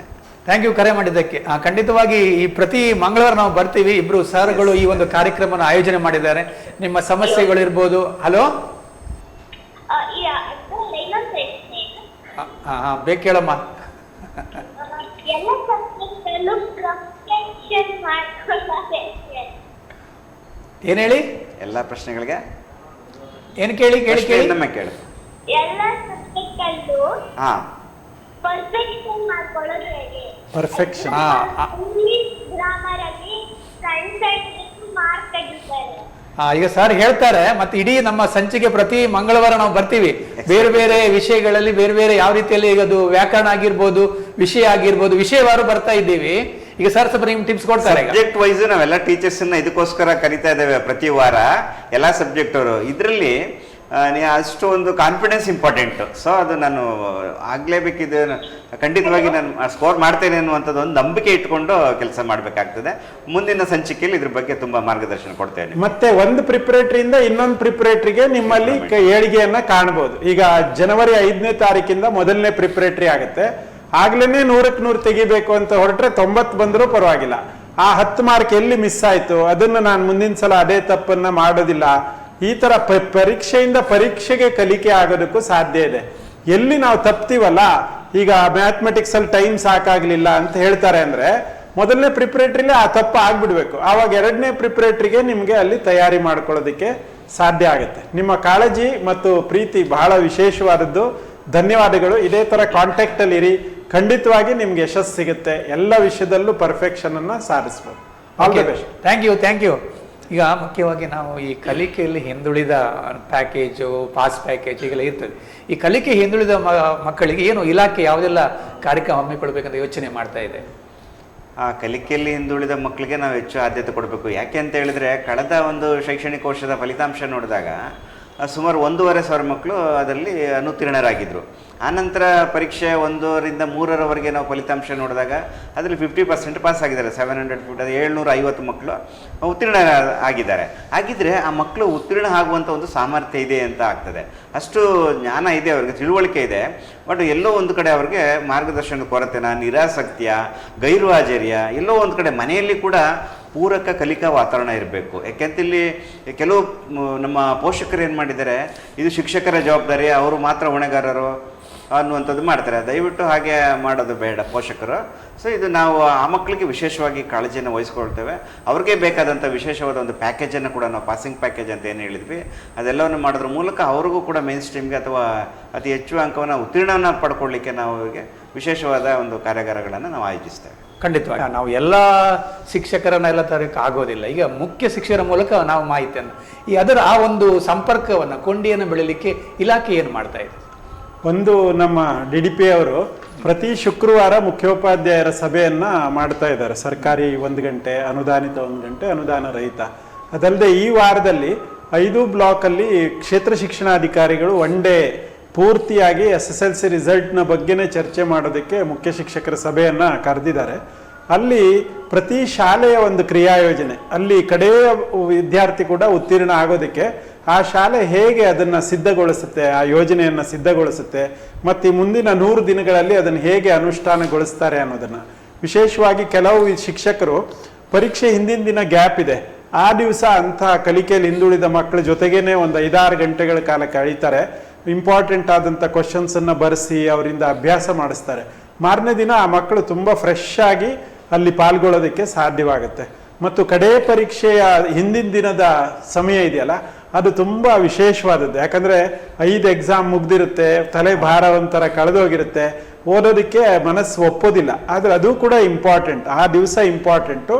ನಾವು ಕಡೆಯ ಪರೀಕ್ಷೆಯ ದಿನ ನಾವು ಸುತ್ತೋಕೆ ಹೋದಾಗಲೂ ಲಾಸ್ಟ್ 15-20 ನಿಮಿಷಕ್ಕೆ ಕೆಲವರೆಲ್ಲ ಮಲಗಿಬಿಟ್ಟಿರ್ತಾರೆ. ಅಂದರೆ ಆ ಎಲ್ಲ ಮುಗೀತು ಅಂಥೇಳಿ ಅವ್ರಿಗೆ ಅನ್ನಿಸ್ತಾ ಇರುತ್ತೆ. ಕಡೆ ಹಂತದವರೆಗೆ ಅದನ್ನ, ಆ ಒಂದು ಸ್ಪಿರಿಟನ್ನು ನಮ್ಮ ಮಕ್ಕಳು ಇಟ್ಕೋಬೇಕು. ಅದಕ್ಕೆ ಪೂರಕವಾಗಿ ನಮ್ಮ ಶಿಕ್ಷಕರು, ಅವ್ರಿಗೆ ಪೂರಕವಾಗಿ ನಮ್ಮ ಮುಖ್ಯ ಶಿಕ್ಷಕರು ಕೆಲಸ ಮಾಡಬೇಕಾಗುತ್ತೆ. ಈ 3 ಜನ ಒಬ್ರಿಗೊಬ್ರು ನಂಬಿಕೆಯಿಂದ, ವಿಶ್ವಾಸದಿಂದ ಎಷ್ಟು ಚೆನ್ನಾಗಿ ಮಾಡ್ತಾರೋ ಅದು ಫಲಿತಾಂಶದಲ್ಲಿ ಪ್ರಕಟವಾಗುತ್ತೆ ಅಂತ ನಾನು ಅಂದ್ಕೊಂಡಿದ್ದೀನಿ. ಸರ್, ಪೂರ್ವಕವಾಗಿ ಅನಿಸ್ತದೆ? ಇಲ್ಲ, ಖಂಡಿತವಾಗಿ ಈಗಾಗಲೇ ಸರ್ ಹೇಳಿದಾಗೆ ನಾವು ಮುಖ್ಯ ಶಿಕ್ಷಕರ ಸಭೆಯನ್ನು ಆಯೋಜಿಸಿದಾಗ ಅವರ ಅಭಿಪ್ರಾಯವನ್ನು ನಾವು ಕ್ರೋಢೀಕರಿಸ್ಬೋದು. ಒಂದು ಶೈಕ್ಷಣಿಕವಾಗಿ ಮಕ್ಕಳ ಹಿತದೃಷ್ಟಿಯಿಂದ ಏನೆಲ್ಲ ಕಾರ್ಯಯೋಜನೆಗಳು, ಕ್ರಿಯಾ ಯೋಜನೆಗಳನ್ನು ಮಾಡಬೇಕು ಅನ್ನುವಂಥದ್ದು. ಏಕೆಂದರೆ ನಮ್ಮ ಮುಖ್ಯ ಶಿಕ್ಷಕರೇ ನಮಗೆ ಬಹುಮುಖ್ಯವಾದ ಪಾತ್ರ ವಹಿಸುವಂಥವ್ರು. ಅವರ ಒಂದು ಮಾರ್ಗದರ್ಶನದಲ್ಲಿ ನಮ್ಮೆಲ್ಲ ಶಿಕ್ಷಕರು ತುಂಬ ಕಾರ್ಯನಿರ್ವಹಿಸುವಂಥವ್ರು. ಅದೇ ರೀತಿ ನಮ್ಮೆಲ್ಲ ಸಹ ಶಿಕ್ಷಕರ ಒಂದು ಅಭಿಪ್ರಾಯವನ್ನು ಕೂಡ ನಾವು ಅವ್ರ ಮನ್ನಣೆ ಕೊಡಬೇಕು ನಾವು. ಯಾಕೆಂತ ಹೇಳಿದರೆ ಆ ಮಕ್ಕಳ ಜೊತೆಯಲ್ಲಿ ದಿನನಿತ್ಯ ತರಗತಿ ಕೋಣೆಯಲ್ಲಿರುವಂಥದ್ದು, ಅವರು ಮಕ್ಕಳಿಗೆ ಬೋಧನೆ ಮಾಡುವಂಥದ್ದು, ಅಲ್ಲಿ ಕಂಡುಬರುವಂಥ ಕೆಲವು ಅಂಶಗಳನ್ನು, ಮಕ್ಕಳಲ್ಲಿ ಇರುವಂಥ ಆಸಕ್ತಿ ನಿರಾಸಕ್ತಿಯನ್ನು ಗಮನಿಸುವಂಥವ್ರು ಅವರು ಯಾವಾಗಲೂ ಸದಾ ಮಕ್ಕಳ ಜೊತೆಲಿರೋರು. ಅವರ ಒಂದು ಕ್ರೋಢೀಕೃತ ಅಭಿಪ್ರಾಯವನ್ನು ನಮ್ಮ ಮುಖ್ಯ ಶಿಕ್ಷಕರಿಗೆ ಹೇಳಿದಾಗ ಅವರು ಅವರದೇ ಆದಂಥ ಅದಕ್ಕೆ ಪೂರಕವಾದ ಒಂದು ಕಾರ್ಯಯೋಜನೆಯನ್ನು ರೂಪಿಸಲಿಕ್ಕೆ ಆಗ್ತದೆ. ಆ ಮೂಲಕ ನಾವು ಮೊದಲನೇದಾಗಿ ವಿದ್ಯಾರ್ಥಿಗಳನ್ನೇ ಗಮನದಲ್ಲಿ ಇಟ್ಕೊಂಡಿರ್ಬೇಕು. ನಾವು ಅವ್ರಿಗೋಸ್ಕರ ನಾವು ಈ ಒಂದು ಕಾರ್ಯರೂಪವನ್ನು ಮಾಡ್ತಾ ಇರುವಂಥದ್ದು. ಹಾಗಾಗಿ ಅವರಂಥ ಮುಖ್ಯ ಶಿಕ್ಷಕರಿಂದ ಪಡೆದಂಥ ಅಭಿಪ್ರಾಯವನ್ನು ನಾವು ಆಧರಿಸಿ ಅವರ ಕ್ರಿಯೋಜನೆಗಳನ್ನು ಕ್ರೋಢೀಕರಿಸಿ ಅದರ ಆಧಾರದಲ್ಲಿ ನಾವು ಜಿಲ್ಲಾ ಮಟ್ಟದಲ್ಲಿ ಡಯಟ್ ಇರ್ಬೋದು, ನಾವು ಇರ್ಬೋದು, ಇಬ್ಬರು ಕೂಡ ಒಂದು ಕಡೆ ಚರ್ಚೆ ಮಾಡಿ ಎಲ್ಲರ ಒಂದು ಅಭಿಪ್ರಾಯವನ್ನು ತಗೊಂಡು ವಿದ್ಯಾರ್ಥಿಗಳಿಗೆ ಪೂರಕವಾದಂಥ ಒಂದು ಅಂಶಗಳನ್ನು ನಾವೆಲ್ಲ ರೂಪಿಸಿಕೊಂಡು ಒಂದು ಫಲಿತಾಂಶವನ್ನು ಉತ್ತಮಪಡಿಸಲಿಕ್ಕೆ, ಮಕ್ಕಳ ಒಂದು ಏಳಿಗೆಗೆ ಅತಿ ಹೆಚ್ಚು ನಾವು ಅಂಕ ಅನ್ನೋದಕ್ಕಿಂತಲೂ ಗುಣಮಟ್ಟದ ಶಿಕ್ಷಣಕ್ಕೆ, ಅವ್ರಿಗೆ ಭವಿಷ್ಯದ ಪೂರಕವಾದ ಶಿಕ್ಷಣವನ್ನು ನಾವು ಕೊಡಬೇಕು. ಏನು ಹೇಳ್ತಾ ಇದ್ದೀವಿ ಇವತ್ತು ಸ್ಪರ್ಧಾತ್ಮಕ ದಿನಗಳಂತ ಹೇಳ್ತೇವೆ. ಆ ಮಕ್ಕಳಿಗೆ ನಾವು ಹೇಗೆ ಹಣಿಗೊಳಿಸ್ಬೇಕಂತ ಹೇಳಿದರೆ, ಒಂದು ಕಾಂಪಿಟೇಟಿವ್ ವರ್ಲ್ಡಲ್ಲಿ ಕಾಂಪಿಟೇಟಿವ್ ಎಕ್ಸಾಮನ್ನು ಅವರು ಫೇಸ್ ಮಾಡಲಿಕ್ಕೆ ಅವ್ರಿಗೆ ಆಸಕ್ತಿನ ಈಗಿಂದಲೇ ಕೊಡಬೇಕು. ಆ ಮಕ್ಕಳಿಗೆ ನಾವೇನಿದ್ರು SSLCಗೆ ಮಾತ್ರ ಅವರು ಎಷ್ಟು ಸ್ಕೋರ್ ಮಾಡಬೇಕು ಅಥವಾ 100% ರಿಸಲ್ಟ್ ಬರಬೇಕು ಅನ್ನೋದಕ್ಕಿಂತಲೂ ಆ ಭವಿಷ್ಯನ ರೂಪಿಸ್ಕೊಳ್ಳಿಕ್ಕೆ ಪೂರಕವಾದ ಶಿಕ್ಷಣವನ್ನು ಕೊಡಬೇಕಾಗಿತ್ತು. ನಮ್ಮೆಲ್ಲರ ಆದ ಕರ್ತವ್ಯ ಆಗಿದೆ. ಆ ನೆಲೆಯಲ್ಲಿ ಈ ಒಂದು ಕಾರ್ಯಯೋಜನೆ ಅಥವಾ ಕ್ರಿಯಾ ಯೋಜನೆ ನಮಗೆ ತುಂಬ ಉಪಯುಕ್ತ ಆಗ್ತದೆ ಅನ್ನೋದು ಹೇಳಲಿಕ್ಕೆ ಇಷ್ಟಪಡ್ತೀನಿ. ಒಂದು ಅಡಿಷನ್ ಅದಕ್ಕೇನೆ ಸರ್ ಹೇಳಿದ್ದಕ್ಕೆ, ನಮ್ಮ ಹಾಸ್ಟೆಲಲ್ಲಿ ಸುಮಾರು 1,000 ಮಕ್ಕಳಿದ್ದಾರೆ. ಆ ಹಾಸ್ಟೆಲಿನ ಫಲಿತಾಂಶ ಕೂಡ ಆಲ್ಮೋಸ್ಟ್ 100% ಇರುತ್ತೆ. ಬಟ್ ಹೋದ ವರ್ಷದಿಂದ ಮುಖ್ಯಮಂತ್ರಿಗಳ ರಿವ್ಯೂ ಸಭೆಯಲ್ಲಿ, ಜಿಲ್ಲಾಧಿಕಾರಿಗಳ ರಿವ್ಯೂ ಸಭೆಯಲ್ಲಿ ಅಲ್ಲಿಯ ಗುಣಮಟ್ಟದ ಫಲಿತಾಂಶದ ಬಗ್ಗೆ ಪ್ರಶ್ನೆಯನ್ನು ಕೇಳಿದರು. ಹಾಗಾಗಿ CO ಸರ್ ಅಷ್ಟು ವಾರ್ಡನ್ಗಳು ಮತ್ತು ನಮ್ಮ ಇಲಾಖಾ ಅಧಿಕಾರಿಗಳ ಜೊತೆ ಒಂದು ಸಭೆನ ಮಾಡಿದ್ರು. ಪ್ರತಿಯೊಂದು ಹಾಸ್ಟೆಲಿನ ಮಕ್ಕಳು, ಯಾಕಂದ್ರೆ ಅವ್ರು 24 ಗಂಟೆ ನಮ್ಮ ಸುಪರ್ದಿನಲ್ಲಿ ಇರ್ತಾರೆ, ಅವರಿಗೆ ಒಂದು ಒಳ್ಳೆಯ ಒಂದು ವಾತಾವರಣವನ್ನು ಕಲ್ಪಿಸಿಕೊಟ್ಟು ಅವರಲ್ಲಿ ಬಹಳ ಒಳ್ಳೆಯ ಗುಣಮಟ್ಟದ ಫಲಿತಾಂಶವನ್ನು ತರೋದಕ್ಕೂ ಕೂಡ ಸಾಧ್ಯತೆಗಳಿದೆ. ಹಾಗಾಗಿ ಹಾಸ್ಟೆಲಲ್ಲಿ ಬೆಳಿಗ್ಗೆ ಬೇಗ ಏಳಿಸುವಂಥದ್ದು, ಓದೋದಕ್ಕೆ ಅವ್ರಿಗೆ ಮಾರ್ಗದರ್ಶನ ಕೊಡೋದು, ಟ್ಯೂಟರ್ಗಳನ್ನು ನೇಮಕ ಮಾಡ್ಕೊಳ್ಳೋದು, ಇದೆಲ್ಲದರ ಸಹಾಯದಿಂದ ಅಲ್ಲೂ ಕೂಡ ಉತ್ತಮ ಫಲಿತಾಂಶವನ್ನು ತರೋದಕ್ಕೆ ಪ್ರಯತ್ನ ಮಾಡಬೇಕು. ಖಂಡಿತವಾಗಿ. ಯಾಕಂತ ಹೇಳಿದ್ರೆ ಶಾಲೆಯಲ್ಲಾದರೆ ಅವ್ರು ಸ್ವಲ್ಪ ದೂರ ಇರ್ತಾರೆ, ಸಂಜೆ ಹೋಗ್ತಾರೆ ಮತ್ತೆ ಬೆಳಿಗ್ಗೆ ಬರ್ತಾರೆ ಅಂತ. ಆದರೆ ಹಾಸ್ಟೆಲ್ ಹಾಗಲ್ಲ, ಅಲ್ಲೇ ಇರುವಂಥ ಮಕ್ಕಳಿಗೆ ಹೆಚ್ಚು ಗಮನ ಕೊಟ್ಟು ಉತ್ತಮ ಫಲಿತಾಂಶ ಬರಲಿಕ್ಕೆ ಸಾಧ್ಯ. ಜೊತೆಲಿ ನೀವು ಸಾಫಲ್ಯ ಮತ್ತು ಈ ಮ್ಯಾಗ್ಝಿನ್ ಏನು ಗಮನಿಸಿದಾಗ ಇದು DDP ಅವರು ಮತ್ತೆ ನಮ್ಮ ಡಯಟ್ ಇಂದ ಒಟ್ಟಾಗಿ ಮಾಡಿದ್ದು. ಕಳೆದ ವರ್ಷ ನಮ್ಮ ಡಯಟ್ ಇಂದ ನಿರಂತರವಾಗಿ ಸುಮಾರು 156 ಈ ಮ್ಯಾಗ್ಝಿನ್ಗಳು ಬಂದ್ವು. ಅದು ಇಡೀ ರಾಜ್ಯದಾದ್ಯಂತ ಅದಕ್ಕೆ ಒಂದು ಒಳ್ಳೆ ಉತ್ತಮ ಸ್ಪಂದನೆ ಸಿಕ್ಕಿತ್ತು. ಹಾಗಾಗಿ ಈ ವರ್ಷ ಶುರು ಮಾಡಬೇಕು ಅಂತ DDP ಅವರು ಹೇಳಿದ್ರು. ಮೊನ್ನೆ ನವೆಂಬರ್ 24ನೇ ತಾರೀಕು ಅದರ ಮೊದಲ ಸಂಚಿಕೆಯನ್ನ ಬಿಡುಗಡೆ ಮಾಡಿದ್ವಿ. ಈ ವರ್ಷದ ಈ ಮ್ಯಾಗ್ಝಿನ್ ಅಲ್ಲಿ ಏನ್ ಮಾಡಿದೀವಿ ಅಂದ್ರೆ PDF ರೂಪದಲ್ಲಿ A4 ಅಲ್ಲಿ ಅಕಸ್ಮಾತ್ ಶಾಲೆಯವರು ಒಂದು ಕಾಪಿ ಪ್ರಿಂಟ್ ತೆಗಿಬೇಕಂದ್ರೂ ಸಹಾಯ ಆಗುವಂತೆ ಮಾಡಿದೀವಿ. ಒಂದೊಂದು ಸಬ್ಜೆಕ್ಟಿಗೆ 13 ಸಂಚಿಕೆಗಳು ಸಿಗ್ತವೆ. ಆ 13 ಸಂಚಿಕೆಗಳಲ್ಲಿ ಬಂದಿರುವಂಥ ಪ್ರಶ್ನೋತ್ತರಗಳನ್ನು ಗಮನಿಸಿದ್ರೆ ಅವ್ರಿಗೆ 80% ಅಂಕಗಳನ್ನು ಪಡೆಯೋದಕ್ಕೆ ಸಹಾಯ ಆಗುತ್ತೆ. ಆ ಥರದ ನುರಿತ ಶಿಕ್ಷಕರು ಈಗ ಸೋಮವಾರ ಕನ್ನಡ, ಮಂಗಳವಾರ ಗಣಿತ, ಈ ಥರ ಪ್ರತಿ ವಾರಕ್ಕೊಂದು ಇದನ್ನು ಮಾಡ್ತಾ ಇದ್ದೀವಿ.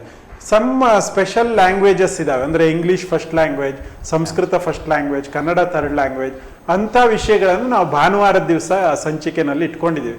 ನಮ್ಮಲ್ಲಿ ಡಾಕ್ಟರ್ ಕಿಶೋರ್ ಕುಮಾರ್ ಶೆಟ್ಟಿ ಅಂತ ಅವರು ಉಪನ್ಯಾಸಕರು, ಅವರು ಅದನ್ನು ಪ್ರತಿದಿನ ಎಡಿಟ್ ಮಾಡಿ ಬೆಳಿಗ್ಗೆ 7-7:30 ಅಷ್ಟೊತ್ತಿಗೆ ರಿಲೀಸ್ ಮಾಡ್ತಾರೆ. ನಮ್ಮ ವಾಟ್ಸಪ್ ಗ್ರೂಪಲ್ಲಿ ಅದು ಎಲ್ಲ ಶಿಕ್ಷಕರಿಗೆ, ಮಕ್ಕಳಿಗೆ ತಲುಪುತ್ತೆ. ಕೇವಲ ಉಡುಪಿ ಜಿಲ್ಲೆ ಮಾತ್ರ ಅಲ್ಲ, ಬೇರೆ ಬೇರೆ ಜಿಲ್ಲೆಯ ಒಂದು ಅಭಿಮಾನಿಗಳು ಕೂಡ ಈ ಮ್ಯಾಗಝಿನ್ಗೆ ಕಳೆದ ವರ್ಷಗಳಿಂದ ನಾವು ಗಮನಿಸ್ತಾ ಬಂದಿದ್ದೀವಿ. ಅದ್ರ ಬಗ್ಗೆ ಸ್ವಲ್ಪ ಹೆಚ್ಚನ್ನ ಲೋಕೇಶ್ ಅವ್ರು ಹೇಳ್ತಾರೆ, ಅವರೇ ಅದನ್ನು ಬಿಡುಗಡೆ ಮಾಡಿದವರು. ಹಾಗಾಗಿ ಬಿಡುಗಡೆ ಮಾಡಿದ್ದು ಅನ್ನೋದಕ್ಕಿಂತಲೂ ಒಂದು ಉತ್ತಮವಾದ ಕಾರ್ಯ. ಕಳೆದ ಶೈಕ್ಷಣಿಕ ವರ್ಷದಲ್ಲಿ ಗೋವಿಂದ್ ಮಡಿವಾಳ ಸರ್ ಕೂಡ ಇಲ್ಲಿ ಡಯಟಲ್ಲಿ ಇದ್ದರು, ಅಶೋಕ್ ಅಹಮದ್ ಸರ್ ಕೂಡ ಅಲ್ಲೇ ಇದ್ದರು. ಹಾಗಾಗಿ ಅವರು ನುರಿತ ಅಥವಾ ಅನುಭವಿ ಅಧಿಕಾರಿಗಳವರೆಲ್ಲ ನಮ್ಮ ಮೇಲಧಿಕಾರಿ ಆಗಿದ್ಕೊಂಡು ಅವರು ಮುಂಚೂಣಿಯಲ್ಲಿ ಅದನ್ನು ಮಾಡಿದಂಥವ್ರು. ಸೊ ಅವರದೇ ದಾರಿಯಲ್ಲಿ ಹೋಗುವ ಅನ್ನುವಂಥದ್ದು ನಮ್ಮ ಉದ್ದೇಶ ಆಗಿದೆ. ಯಾಕೆಂತ ಹೇಳಿದ್ರೆ ಅದು ಫಲ ಕೊಟ್ಟಿತ್ತು, ಅಂದರೆ ಅದರಿಂದ ನಮಗೆ ಯಶಸ್ಸು ಸಿಕ್ಕಿದ್ದು. ಅದೇ ರೀತಿ ಬೇರೆ ಜಿಲ್ಲೆಗಳಿಗೂ ಕೂಡ ಅದು ಮಾದರಿಯಾಗಿತ್ತು. ಆ ಮೂಲಕ ಮಕ್ಕಳಿಗೆ ಕೆಲವರಿಗೆ ಉಪಯೋಗ ಆಗ್ತದೆ, ತುಂಬ ಉಪಯೋಗ ಆಗ್ತದೆ. ಹಾಗಾಗಿ ನಮ್ಮ ನುರಿತ ಶಿಕ್ಷಕರು ಇರ್ಬೋದು, ನಮ್ಮ ಅಧಿಕಾರಿಗಳಿರ್ಬೋದು, BOs ಇರ್ಬೋದು, ನಮ್ಮ ಡಯಟ್ ಸಿಬ್ಬಂದಿಗಳಿರ್ಬೋದು, ನಮ್ಮ ಉಪನ್ಯಾಸಕ ಬಂಧುಗಳಿರ್ಬೋದು, ಅವರೆಲ್ಲರೂ ಕೂಡ ಆ ಅನುಭವನ ಶೇರ್ ಮಾಡ್ತಾ ಹೋಗಬೇಕು, ಅನುಭವನ ಹಂಚ್ಕೋಬೇಕು. ಯಾಕೆಂತ ಹೇಳಿದ್ರೆ ಅವರೆಲ್ಲರೂ ಕೂಡ ಬೇಸಿಕಲಿ ಟೀಚರ್ ಆಗಿ ಬಂದವರು, ಮತ್ತು ಮುಖ್ಯ ಶಿಕ್ಷಕರಾಗಿ ಬಂದಿದ್ದಾರೆ, ಎಲ್ಲ ಅನುಭವಗಳನ್ನು ಪಡೆದಿದ್ದಾರೆ. ಹಲೋ ಸರ್, ನಮಸ್ತೆ. ನಮಸ್ತೆ, ನಾನು ಮಲ್ಲೇಶ್ ಅಂತ ಮಾಸ್ಟ್ರು. ಹೇಳಿ ಸರ್. ಪುತ್ತೂರಿಂದ. ಹೇಳಿ ಸರ್. ನಾನು ಲೋಕೇಶ್ ಅವ್ರ ಫ್ರೆಂಡು. ಹಾಗೆ ಅವರು ಅಲ್ಲಿ ಪುತ್ತೂರಲ್ಲಿದ್ದಾಗ ಮಾಡಿದ ಸಾಧನೆಗಳು ತುಂಬಾ. ಅವರು ಇದೇ ರೀತಿಯ ಸುದ್ದಿ ವಾಹಿನಿಯಲ್ಲಿ ಶಿಕ್ಷಕರನ್ನ ಕರೆಸಿ SSLC ಮಕ್ಕಳಿಗೆ ಸಾಕಷ್ಟು ಮಾಹಿತಿಗಳನ್ನ ಕೊಡ್ತಿದ್ದಾರೆ. ಮತ್ತೆ ಅದು ಕರೋನಾ ಟೈಮಲ್ಲಿ ಅವರ ಸಾಧನೆ ನಾವು ಮೆಚ್ಚುವಂಥದ್ದು. ಶಿಕ್ಷಕರಿಗೆ ಬಹಳಷ್ಟು ಕೆಲಸ ಕೊಟ್ಟಿದ್ದಾರೆ ಮತ್ತು ಪ್ರಶ್ನ ಕೋಟಿಗಳನ್ನ ತಯಾರು ಮಾಡಿ ಮಕ್ಕಳಿಗೆ ಕೊಟ್ಟಿದ್ದಾರೆ. ಮತ್ತೆ ಪತ್ರ ಬರೆಯೋ ಮೂಲಕ ಮನೆ ಭೇಟಿ ಮಾಡಿ ಮಕ್ಕಳಿಗೆ ಇವರು ಹತ್ತಿರ ಆಗಿ ಮಕ್ಕಳು ಹೇಗೆ ಓದ್ತಿದ್ದಾರೆ, ಅವರ SSLCಯ ಒಂದು ಕರೋನಾ ಸಮಯದ ಅಭ್ಯಾಸ ಹೇಗಿದೆ, ಅದನ್ನು ಮನೆಗೆ ಹೋಗಿ ಅವರು ಮೋಟಿವೇಶನ್ ಮಾಡಿದ್ದು ತುಂಬಾ ಅದ್ಭುತವಾದ ಕೆಲಸ. ಈಗ ಅವರು ಉಡುಪಿಯಲ್ಲಿ ಮಾಡ್ತಿದ್ದಾರೆ, ನನಗೆ ಖುಷಿ ಆಯ್ತು. ಇನ್ನು ಅವ್ರು ಹೇಳಿದ್ರು ನನಗೊಂದ್ಸಲ, ಈ ಉಡುಪಿನ ಪ್ರಥಮ ಸ್ಥಾನಕ್ಕೆ ತರಬೇಕು ಅನ್ನೋ ಆಸೆ ಇದೆ. ಈ ಸಲ ನಾನು ಬಹಳಷ್ಟು ಸ್ಟ್ರಾಟಜಿಗಳನ್ನ ಯೂಸ್ ಮಾಡ್ತಾ ಇದ್ದೀನಿ. ದಕ್ಷಿಣ ಕನ್ನಡಕ್ಕೆ ಇಂತ ಮೇಲೆ ಬರಬೇಕು ಅನ್ನೋದು ನನ್ನ ಉದ್ದೇಶ ಅಂತ ಹೇಳಿದ್ರು. ಅವ್ರ ಆಸೆ ಈಡೇರ್ಲಿ ಮತ್ತು ಉಡುಪಿ ಜಿಲ್ಲೆ ಮೇಲ್ಮಟ್ಟಕ್ಕೆ ಬರಲಿ, ಒಳ್ಳೆ ರಿಸಲ್ಟ್ಸ್ ಅಲ್ಲಿ ಅಂತ ನಾನು ಆಶಿಸ್ತಿದ್ದೀನಿ. ಧನ್ಯವಾದಗಳು ಮಲ್ಲೇಶ್ ಅವರು. ನೀವು ಹೇಳಿದಾಗ ನಾವು ಕೊರೋನಾ ಟೈಮಲ್ಲಿ ಅಂತ ಹೇಳಿದ್ರೆ ಒಂದು ಕಲಿಕಾ ಸಂಗಮ ಅಂತ ನಾವು ಮಾಡಬೇಕಾಗಿತ್ತು, ಅನಿವಾರ್ಯ ಆಗಿತ್ತು ನಮಗೆ. ಪ್ರಾಥಮಿಕ ಮತ್ತು ಪ್ರೌಢ ವಿಭಾಗದಲ್ಲಿ ಸುಮಾರು 400 ಪುಟಗಳಷ್ಟು ಒಂದು ವಿಭಾಗಕ್ಕೆ ನಾವು ನಮ್ಮ ಎಲ್ಲ ಶಿಕ್ಷಕರನ್ನು ನಾವು ತೊಡಗಿಸ್ಕೊಂಡು ರಾಜ್ಯದಲ್ಲೇ ಪ್ರಥಮ ಪ್ರಯೋಗ ಮಾಡಿ ಸುಮಾರು 800 ಪುಟಗಳು ಪ್ರೌಢಶಾಲೆ ಮತ್ತು ಪ್ರಾಥಮಿಕಕ್ಕೆ. ಆ ಎಲ್ಲ ಶಿಕ್ಷಕರನ್ನು ನಾವು ಇವತ್ತು ಅವ್ರಿಗೆ ಅಭಿನಂದನೆಗಳೇ ಹೇಳ್ಬೇಕು. ಯಾಕೆ ಅಂತ ಹೇಳಿದ್ರೆ ಆ ಒಂದು ಸಾಫ್ಟ್ ಕಾಪಿ ಏನು ಮಾಡಿದ್ವಿ ಅದನ್ನು ಅವರು ಎಲ್ಲರಿಗೂ ಮೊಬೈಲ್ಗೆ ಹಾಕ್ತಿದ್ವಿ. ಅವರೆಲ್ಲ ಅದನ್ನು ಪ್ರಿಂಟ್ ತೆಗೆದು ಆ ಮಕ್ಕಳಿಗೆ ಮನೆಗೆ ತಲುಪಿಸಿದ್ರು. ಮನೆಗೆ ಅಂದರೆ ವಠಾರ ಶಾಲೆ ಇದ್ದಾಗ ಎಲ್ಲೋ ಒಂದು ಕಡೆ ಸೇರಿ ಆ ಮಕ್ಕಳಿಗೆ ಕೊಟ್ಟು ಅದಕ್ಕೆ ಆನ್ಸರ್ ಮಾಡಿಸಿ ಮತ್ತೆ ಅದನ್ನು ಕರೆಕ್ಷನ್ ಮಾಡಿ ಕೊಡ್ತಿದ್ರು. ಇದು ಒಂದು ಗ್ರೇಟ್ನೆಸ್ ಅವರೆಲ್ಲ ಮಾಡಿದ್ದು. ಸೊ ಹಾಗಾಗಿ ನಿಮ್ಮ ಆಶಯ ಒಳ್ಳೇದಿದೆ, ನಿಮ್ಮ ಒಂದು ಬೆಂಬಲ ಕೂಡ ಹೀಗೆ ಇರಲಿ. Thank you so much. ಮಲ್ಲೇಶಪ್ಪರ ಯಾವ ಜಿಲ್ಲೆ ನೀವು? ಮಂಗಳೂರು? ಅವ್ರು ಪುತ್ತೂರು ಅಂತ ಹೇಳಿದ್ರು. ಪುತ್ತೂರು ಅವ್ರ ಜಿಲ್ಲೆ. ಅವರು ಸ್ನೇಹಿತರಿಗೋಸ್ಕರ ದಕ್ಷಿಣ ಕನ್ನಡ. ಆದ್ರೆ ನಾವಿಬ್ರು ಫ್ರೆಂಡ್ಸ್. ಓಕೆ, ಥ್ಯಾಂಕ್ ಯು, ಧನ್ಯವಾದಗಳು. ಈ ಮ್ಯಾಗಝಿನ್ ಬಗ್ಗೆ ನೀವು ಮಾಹಿತಿಯನ್ನು ಕೊಡ್ತಾ ಇದ್ರಿ. ಈ ಮ್ಯಾಗಝೀನಿಂದ ಸಾಕಷ್ಟು ಪ್ರಯೋಜನ ಆಗಿದೆ ಅನ್ನುವಂಥ ನಾನು ಕಂಡುಕೊಂಡೆ ಲಾಸ್ಟ್ ಇಯರ್. ಕಳೆದ ವರ್ಷ ಕೂಡ ನಾನು ಅದನ್ನು ಬೇರೆ ಜಿಲ್ಲೆಯಲ್ಲಿ ಇದ್ದಾಗಲೂ ಕೂಡ, ಉದಾಹರಣೆ ಬ್ಯಾಂಗ್ಳೂರಲ್ಲಿ BBMP ಇದ್ದಾಗ ನನಗೆ ಸರ್ ಬೆಳಿಗ್ಗೆ 7 ಹಾಕ್ತಿದ್ರು ಅದನ್ನು, ನಮ್ಮ ಹಿರಿಯ ಅಧಿಕಾರಿಗಳಾಗಿದ್ಕೊಂಡು ಅವ್ರು ಹಾಕುವಾಗ ನನಗೆ ಖುಷಿ ಆಗ್ತಿದ್ದು. ಅದನ್ನು ಅಲ್ಲಿದ್ದಂಥ SSLC ಮಕ್ಕಳಿಗೆ ನಾನು ಶೇರ್ ಮಾಡ್ತಿದ್ದೆ, ಬೇರೆ ಜಿಲ್ಲೆಗೆ ಕೊಡ್ತಿದ್ದೆ. ಅದು ಬೆಂಗಳೂರಿನವ್ರಿಗೆ ಆಶ್ಚರ್ಯ. ಅದು ಉಡುಪಿ ಅಂತ ಹೇಳಿದ್ ಬಂದರೆ ಅದಕ್ಕೆ ವ್ಯಾಲ್ಯೂನೇ ಬೇರೆ, ಅದಕ್ಕಿರುವಂಥ ಮೌಲ್ಯ ತುಂಬ ಚೆನ್ನಾಗಿತ್ತು. ಅದು ನಮಗೆ ಹೈಲಿ ರೆಸ್ಪೆಕ್ಟ್ ಸಿಗುವಂಥದ್ದು. ನಮಗೆ ಬೇರೆ ಜಿಲ್ಲೆಯಲ್ಲಿ ಕೆಲಸ ಮಾಡಿದಾಗ ಉಡುಪಿ ದಕ್ಷಿಣ ಕನ್ನಡಕ್ಕೆ ಕೊಡೋ ಗೌರವ ನಾವು ಇಲ್ಲಿದ್ದಾಗ ಸಿಗೋದು ಗೊತ್ತಾಗಲಿಲ್ಲ, ನನಗೆ ಅರ್ಥನೇ ಆಗಿರಲಿಲ್ಲ. ಅದು ಹೊರ ಜಿಲ್ಲೆಗೆ ಹೋದಾಗ ಇದಕ್ಕೆ ಮೌಲ್ಯ ಜಾಸ್ತಿ ಅನ್ನೋಂಥದ್ದು ನಾನು ಕಂಡುಕೊಂಡವನು. ಹಾಗಾಗಿ ಇವತ್ತಿಗೂ ನಾವು ಅದನ್ನು ಬೇರೆ ಸುಮಾರು 10 ರಿಂದ 20 ಜಿಲ್ಲೆಗಳಿಗೆ ಅದನ್ನು ಶೇರ್ ಮಾಡ್ತಾ ಇದ್ದೇವೆ. ಎಲ್ಲ ಕಡೆ ನಮ್ಮ ಪರಿಚಯದವರೇ DDPಗಳು ಇರೋದ್ರಿಂದ, BOಗಳು ಇರೋದ್ರಿಂದ ಅದನ್ನು ಶೇರ್ ಮಾಡ್ತಾರೆ. ಅಂದರೆ ಅದಕ್ಕೆ ಅಷ್ಟು ಇಂಪಾರ್ಟೆನ್ಸ್ ಇದೆ. ಆ ಸಾಫಲ್ಯ ಅನ್ನುವಂಥದ್ದು ಬಹುಮುಖ್ಯವಾದದ್ದು ಅಂತೇಳಿ ನನಗೆ ತುಂಬ ಅದರ ಬಗ್ಗೆ ತುಂಬ ಗೌರವ. ಖಂಡಿತವಾಗಿ ಮಕ್ಕಳು ಗಮನಿಸ್ಕೊಳ್ಬೇಕು. ಈ ಸಾಫಲ್ಯ ಮತ್ತು ಈ ಮ್ಯಾಗಝಿನ್ ಇದ್ರ ಬಗ್ಗೆ ಗೊತ್ತಿಲ್ಲದೆ ಸ್ವಲ್ಪ ನೀವು ಅಲ್ಲಿ ಸರ್ ಹತ್ರ ಕೇಳ್ಕೊಳ್ಬೇಕಂತ ಕೇಳ್ತೀನಿ. ಮತ್ತೊಂದು ಬಹಳ ಮುಖ್ಯವೇನು, ಇಬ್ಬರು ಕೂಡ ಹಾಗೆ ತುಂಬ ಕಡೆಗೆ ನೀವಿಬ್ಬರು ಪ್ರೇರಣಾ ಶಿಬಿರದಲ್ಲಿ ಭಾಗವಹಿಸಿದವರು. ಈ ಸರ್ ಮಲ್ಲೇಶಪ್ಪ ಕೂಡ ಹೇಳಿದ್ರು, ತುಂಬ ಕೇಳ್ಕೊಂಡಿದ್ದೇನೆ. ಈಗ ನಮ್ಮ ಕಲಿಕೆಯ ಹಿಂದುಳಿದ ಮಕ್ಕಳಿಗೆ ನಿಮ್ಮ ಒಂದಿಷ್ಟು ಪ್ರೇರಣೆಯ ಮಾತುಗಳು ಬೇಕು ಅಂತೇಳಿ. ಹೌದು, ಈ ಸೋಲು ಅಂದರೆ ಸೋಲಿನ ಭಯ ಸೋಲಿನ್ಗಿಂತ ತುಂಬ ಒಂದು ಆಘಾತಕಾರಿ ಆಗಿರುತ್ತೆ ಅಂತೇಳಿ. ಹಾಗಾಗಿ ಆ ಭಯವನ್ನು ಮೀರುವುದೇ ನಮ್ಮ ಯಶಸ್ಸು. ಯಾಕಂದರೆ SLCಲಿ ಪಾಸ್ ಆಗೋದು ಆ ಬಗೆಯ ಸುಲಭ. 100ಕ್ಕೆ 100 ತೆಗೆದ್ರೆ ಮಾತ್ರ ಪಾಸ್. ಅಂದರೆ ಹೋದ ವರ್ಷದ ರಿಸಲ್ಟಲ್ಲಿ 25 ಜನ ಮಾತ್ರ ಪಾಸ್ ಆಗ್ತಾ ಇದ್ರು. ಅಥವಾ 100ಕ್ಕೆ 85 ತೆಗೆದ್ರೆ ಮಾತ್ರ ಪಾಸ್ ಅಂತ ಹೇಳಿದರೆ 12% ಜನ ಮಾತ್ರ ಪಾಸ್ ಆಗ್ತಾ ಇದ್ರು. ನಾವೀಗ 100ಕ್ಕೆ 33 ತೆಗೆದ್ರೆ ಪಾಸು, ಅದು ಕೂಡ ಇಂಟರ್ನಲ್ ಸೇರಿ ಅಂತ ಹೇಳಿರೋದ್ರಿಂದ ನಾವು ಬರೀ ಪಾಠ ಕೇಳ್ತಾ ಇದ್ರೇನೆ ಪಾಸ್ ಆಗುವ ಸಾಧ್ಯತೆಗಳು ಅತ್ಯಂತ ಹೆಚ್ಚಿರುತ್ತೆ. ಅಲ್ಲಿ ನಮ್ಗೆ ತಡೆ ಬರೋದು ಒಂದನೇದು ನಮ್ಮ ಭಯ. ಆ ಭಯವನ್ನು ಹೋಗಲಾಡಿಸ್ಬೇಕು. ಎರಡನೇದು ಒಂದು ಪ್ರೊಕ್ಯಾಸ್ಟಿನೇಷನ್ ಅಂತ ಇಂಗ್ಲೀಷಲ್ಲಿ ಹೇಳ್ತೀವಿ, ಮುಂದೂಡುವುದು. ನಾನು ಓದಬೇಕು ಬಟ್ ನಾಳೆಯಿಂದ ಓದ್ತೀನಿ ಅಂತ ಹೇಳಿ ಮುಂದೂಡುವಂಥದ್ದು ಒಂದು ಎರಡನೇ ತಡೆ ಆಗಿರುತ್ತೆ. ಅದನ್ನು ಬಿಟ್ಟು ನಾನು ಇವಾಗಿಂದನೇ ಓದ್ತೀನಿ ಅಂತೇಳಿ ಯಾವಾಗ ನೀವು ನಿರ್ಧಾರ ಮಾಡ್ತೀರೋ ಅಲ್ಲಿ ನಿಮಗೆ ಗೆಲುವು ಅಷ್ಟು ಹತ್ತಿರವಾಗುತ್ತೆ. ಮೂರನೇದು, ಈಗಿನ ಹುಡುಗಿಯರ ಬಗ್ಗೆ ನಮ್ಗೆ ಸ್ವಲ್ಪ ಕಾಳಜಿ ಇರೋದೇನೆಂದರೆ, ಈ ಮೊಬೈಲ್ ಇದೆಯಲ್ಲ ಅದು ತುಂಬ ಆಕರ್ಷಕವಾಗಿ ಅವ್ರನ್ನ ಸೆಳೆಯುತ್ತೆ. ಒಂದು 5 ನಿಮಿಷ ಆಟ ಆಡ್ತೀನಿ ಅಂತ ಮೊಬೈಲ್ ತಗೊಂಡವನು 30 ನಿಮಿಷ ಆದರೂ ಆ ಮೊಬೈಲನ್ನು ಕೆಳಗಿಡೋದಕ್ಕೆ ಕೇಳೋದಿಲ್ಲ. ಅಷ್ಟು ಆಕರ್ಷಣೆ ಆ ಮೊಬೈಲ್ನಲ್ಲಿ ಅವರಿಗಿರುತ್ತೆ. ಅದನ್ನು ನಾವು ಹೇಗೆ ದೂರ ಮಾಡಬೇಕು? ಈ ಒಂದು 110 ದಿನಗಳ ಕಾಲ ಆ ಮೊಬೈಲಲ್ಲಿ ಅಥವಾ ಸೋಷಿಯಲ್ ಮೀಡಿಯಾಗಳಿಂದ ವಿಮುಖವಾಗಿರೋದಕ್ಕೆ ಹೇಗೆ ಸಾಧ್ಯ? ಇದನ್ನು ನಾವು ಅರ್ಥ ಮಾಡ್ಕೊಂಡ್ಬಿಟ್ರೆ ನಮ್ಮ ಟೈಮ್ ಅದು ತುಂಬ ಅಮೂಲ್ಯವಾದದ್ದು. ಈ ಸಮಯವನ್ನು ನಾವು ವ್ಯರ್ಥ ಮಾಡೋದಿಲ್ಲ. ಆ ರಜೆ ಬಂದಾಗ ಖಂಡಿತವಾಗಿ ಮೊಬೈಲನ್ನು ಸ್ವಲ್ಪ ಹೆಚ್ಚು ಬಳಸ್ಬೋದು. ಬಟ್ ಈ 110 ದಿನ ನಾನು ಮೊಬೈಲನ್ನು ಕೇವಲ ಅನಿವಾರ್ಯ ಪ್ರಸಂಗಗಳಲ್ಲಿ ಬಳಸ್ತೀನಿ ಅಂತ ಹೇಳುವಂಥದ್ದನ್ನು ನಿರ್ಧಾರ ಮಾಡಬೇಕು.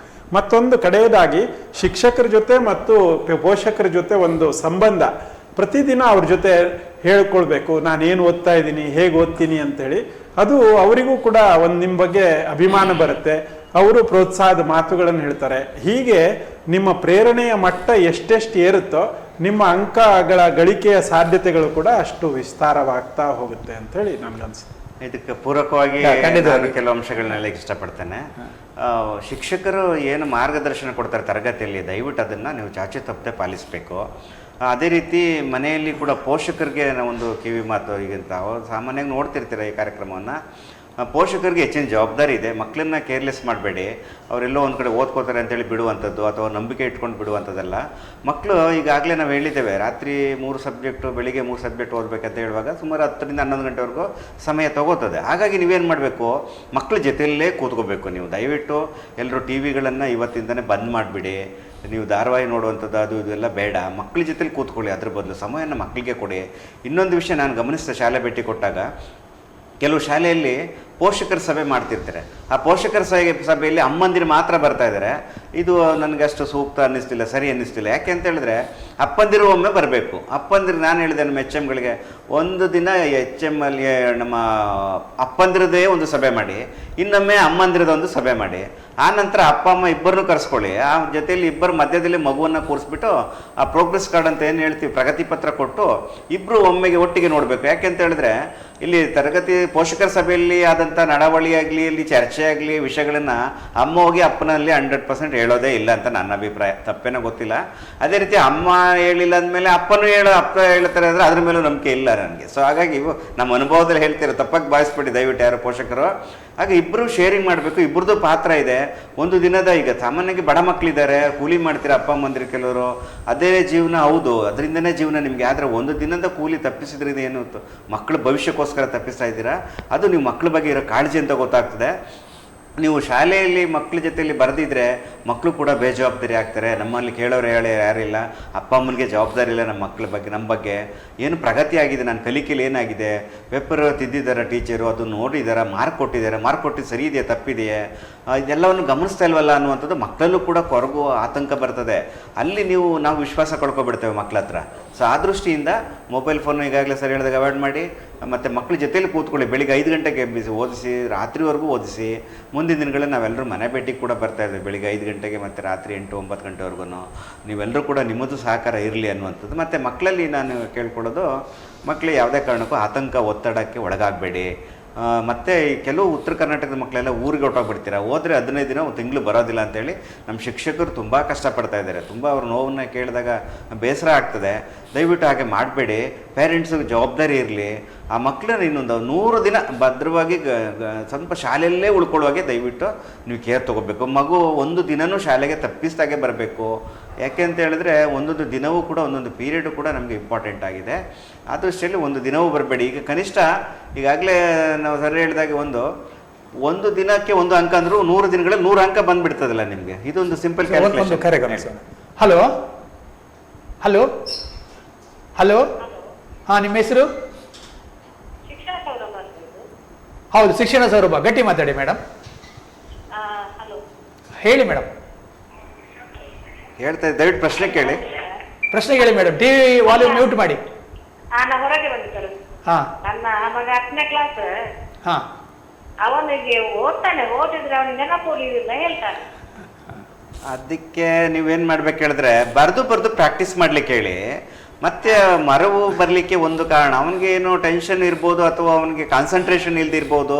ಮತ್ತೆ ಅವನೇನು ಮಾಡ್ತಾನೆ, ಆ ಮನಸ್ಸನ್ನ ಕೇಂದ್ರೀಕರಣ ಮಾಡಬೇಕು. ನಾನು ಓದ್ತಿದ್ದೀನಿ ಅಂತ ಹೇಳಿ ಮತ್ತೆ ಅವನು ಮನಸ್ಸಲ್ಲಿ ಒಂದಿರ್ಬೋದು, ಸೈಕಲಾಜಿಕಲ್ ಫೀಲಿಂಗ್ ಅಂತ ಹೇಳ್ತೀವಿ. ಏನಂತ ಹೇಳಿದ್ರೆ, ನಾನು ಓದಿದ್ದನ್ನೆಲ್ಲ ಮರ್ತೋಗ್ತಾ ಇದ್ದೀನಿ ಅಂತೇಳಿ ಅವನಿಗೆ ಡಿಸೈಡ್ ಮಾಡಿಬಿಡಿ, ಅವನೇ ತೀರ್ಮಾನ ಮಾಡ್ಕೊಂಡಿದ್ದಾನೆ ಅಂತ ನೋಡ್ಬೇಕು. ಇವೆಲ್ಲ ಮೈಂಡ್ ಸೆಟ್ ಅಂತ ಕರಿತೇವೆ.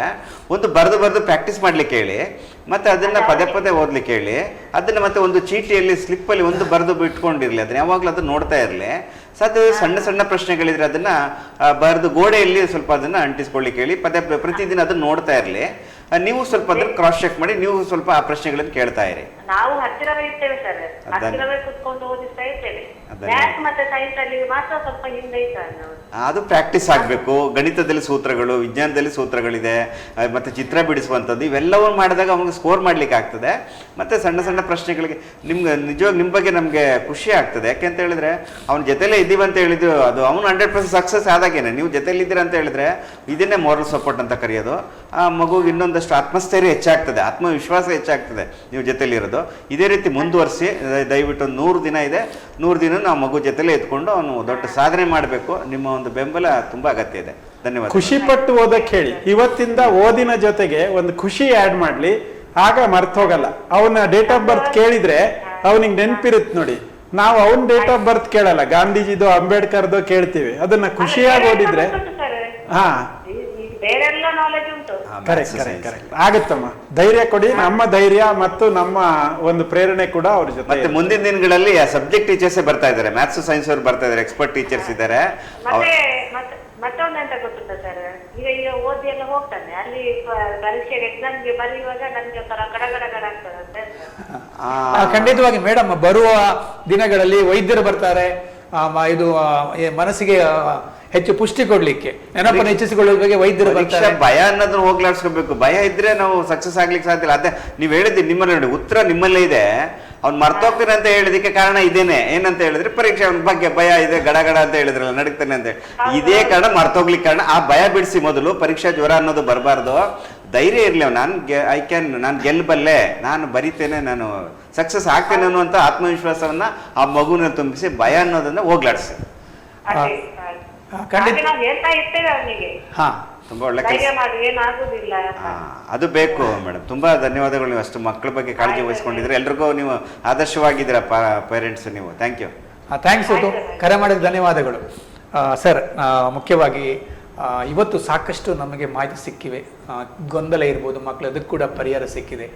ಮತ್ತು ಏನು ಯೋಜನೆಗಳು ಇವೆ, ಮುಂದೆ ಯಾವ ರೀತಿಯಲ್ಲಿ ನಾವೆಲ್ಲ ಜೊತೆಯಲ್ಲಿ ಸಾಗಬೇಕು ಎಂಬುದರ ಕೂಡ ಸಾಕಷ್ಟು ಮಾಹಿತಿ ಸಿಕ್ಕಿದೆ ಅಂತ ಹೇಳ್ತಾ ಈ ಕಾರ್ಯಕ್ರಮಕ್ಕೆ ಬಂದು ತುಂಬ ವಿಚಾರಗಳಿವೆ. ಆದರೂ ಕೂಡ ನಮ್ಮ ಮತಿಯ ಒಳಗಡೆ ಒಂದಿಷ್ಟು ವಿಚಾರವನ್ನು ನಾವು ನಿಮ್ಮ ಜೊತೆ ಹಂಚಿಕೊಂಡಿದ್ದೇವೆ. ಪ್ರತಿ ಮಂಗಳವಾರ ಬೇರೆ ಬೇರೆ ಇಬ್ಬರ ಆಶಯದಂತೆ ಅವರಿಬ್ಬರು ದಾರಿದೀಪ ಆಗಿರ್ತಾರೆ. ಬೇರೆ ಬೇರೆ ವಿಷಯಗಳ ಬಗ್ಗೆ ಚರ್ಚೆ ಮಾಡ್ತಾ ಇದ್ದೇವೆ. ಒಟ್ಟಿನಲ್ಲಿ ಎಲ್ಲರ ಆಶಯ ಇಷ್ಟ, ಈ ಬಾರಿ ಉಡುಪಿ ಜಿಲ್ಲೆ ಪ್ರಥಮವಾಗಿ ಬರ್ಬೇಕಂತ, ಶೇಕಡ 100 ಫಲಿತಾಂಶ ಬರ್ಬೇಕಂತ ಹೇಳ್ತಾ ಈ ಕಾರ್ಯಕ್ರಮಕ್ಕೆ ಬಂದದಕ್ಕೆ ನಿಮಗೆ ತುಂಬ ಧನ್ಯವಾದಗಳು. Thank you very much. ಇದರೊಂದಿಗೆ ಕಾರ್ಯಕ್ರಮ ಮುಗಿಸ್ತಾ ಇದ್ದೀವಿ. ಮತ್ತೆ ಭೇಟಿ ಆಗೋಣ. ಅಲ್ಲಿವರೆಗೆ ನಮಸ್ಕಾರ.